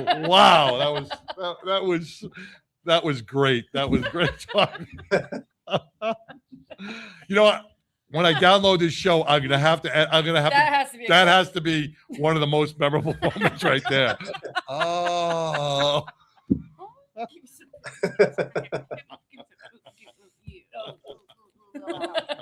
Oh. All right. Well, Mongo, thank you again, man. And I will be talking to you this week. Hope you're healing. I hope the puppy didn't do too much damage to you. You know, the puppy took him down last week. Oh no, it was more than a week ago. It was about a month ago, but I'm struggling through it. Believe me, it hurts, but I'm getting by. I mean, what can I do? Yeah. Woo. Those puppies will do that for you, to you. Yeah, well, I can't see my ortho until the day I get back from Hawaii. So I've had X-rays, but Oh no! Oh, I'm gonna hate it. You know, you're not getting any compassion here from these girls, man. These ladies are giving you no compassion. All right, you guys have a safe 4th of July. All right, brother. Peace. All right, love you, Mongo. Take care. Man, this has been a hell of a show. I want to thank everybody, all our guests. I want to thank Chance behind the board. Man, I want to thank Pitbull and Billy Ball and TK and Chris and Steve and his wife for really being such a great part. I want to thank everybody who's been listening, tuning in, commenting. You know, America is the most amazing place to be, to live. Respect it, honor it, and love it. You don't have to love its politics, but love the country. Respect the flag, respect the red, white, and blue, and happy birthday, America. And if you could be anything in this world, be kind. Peace.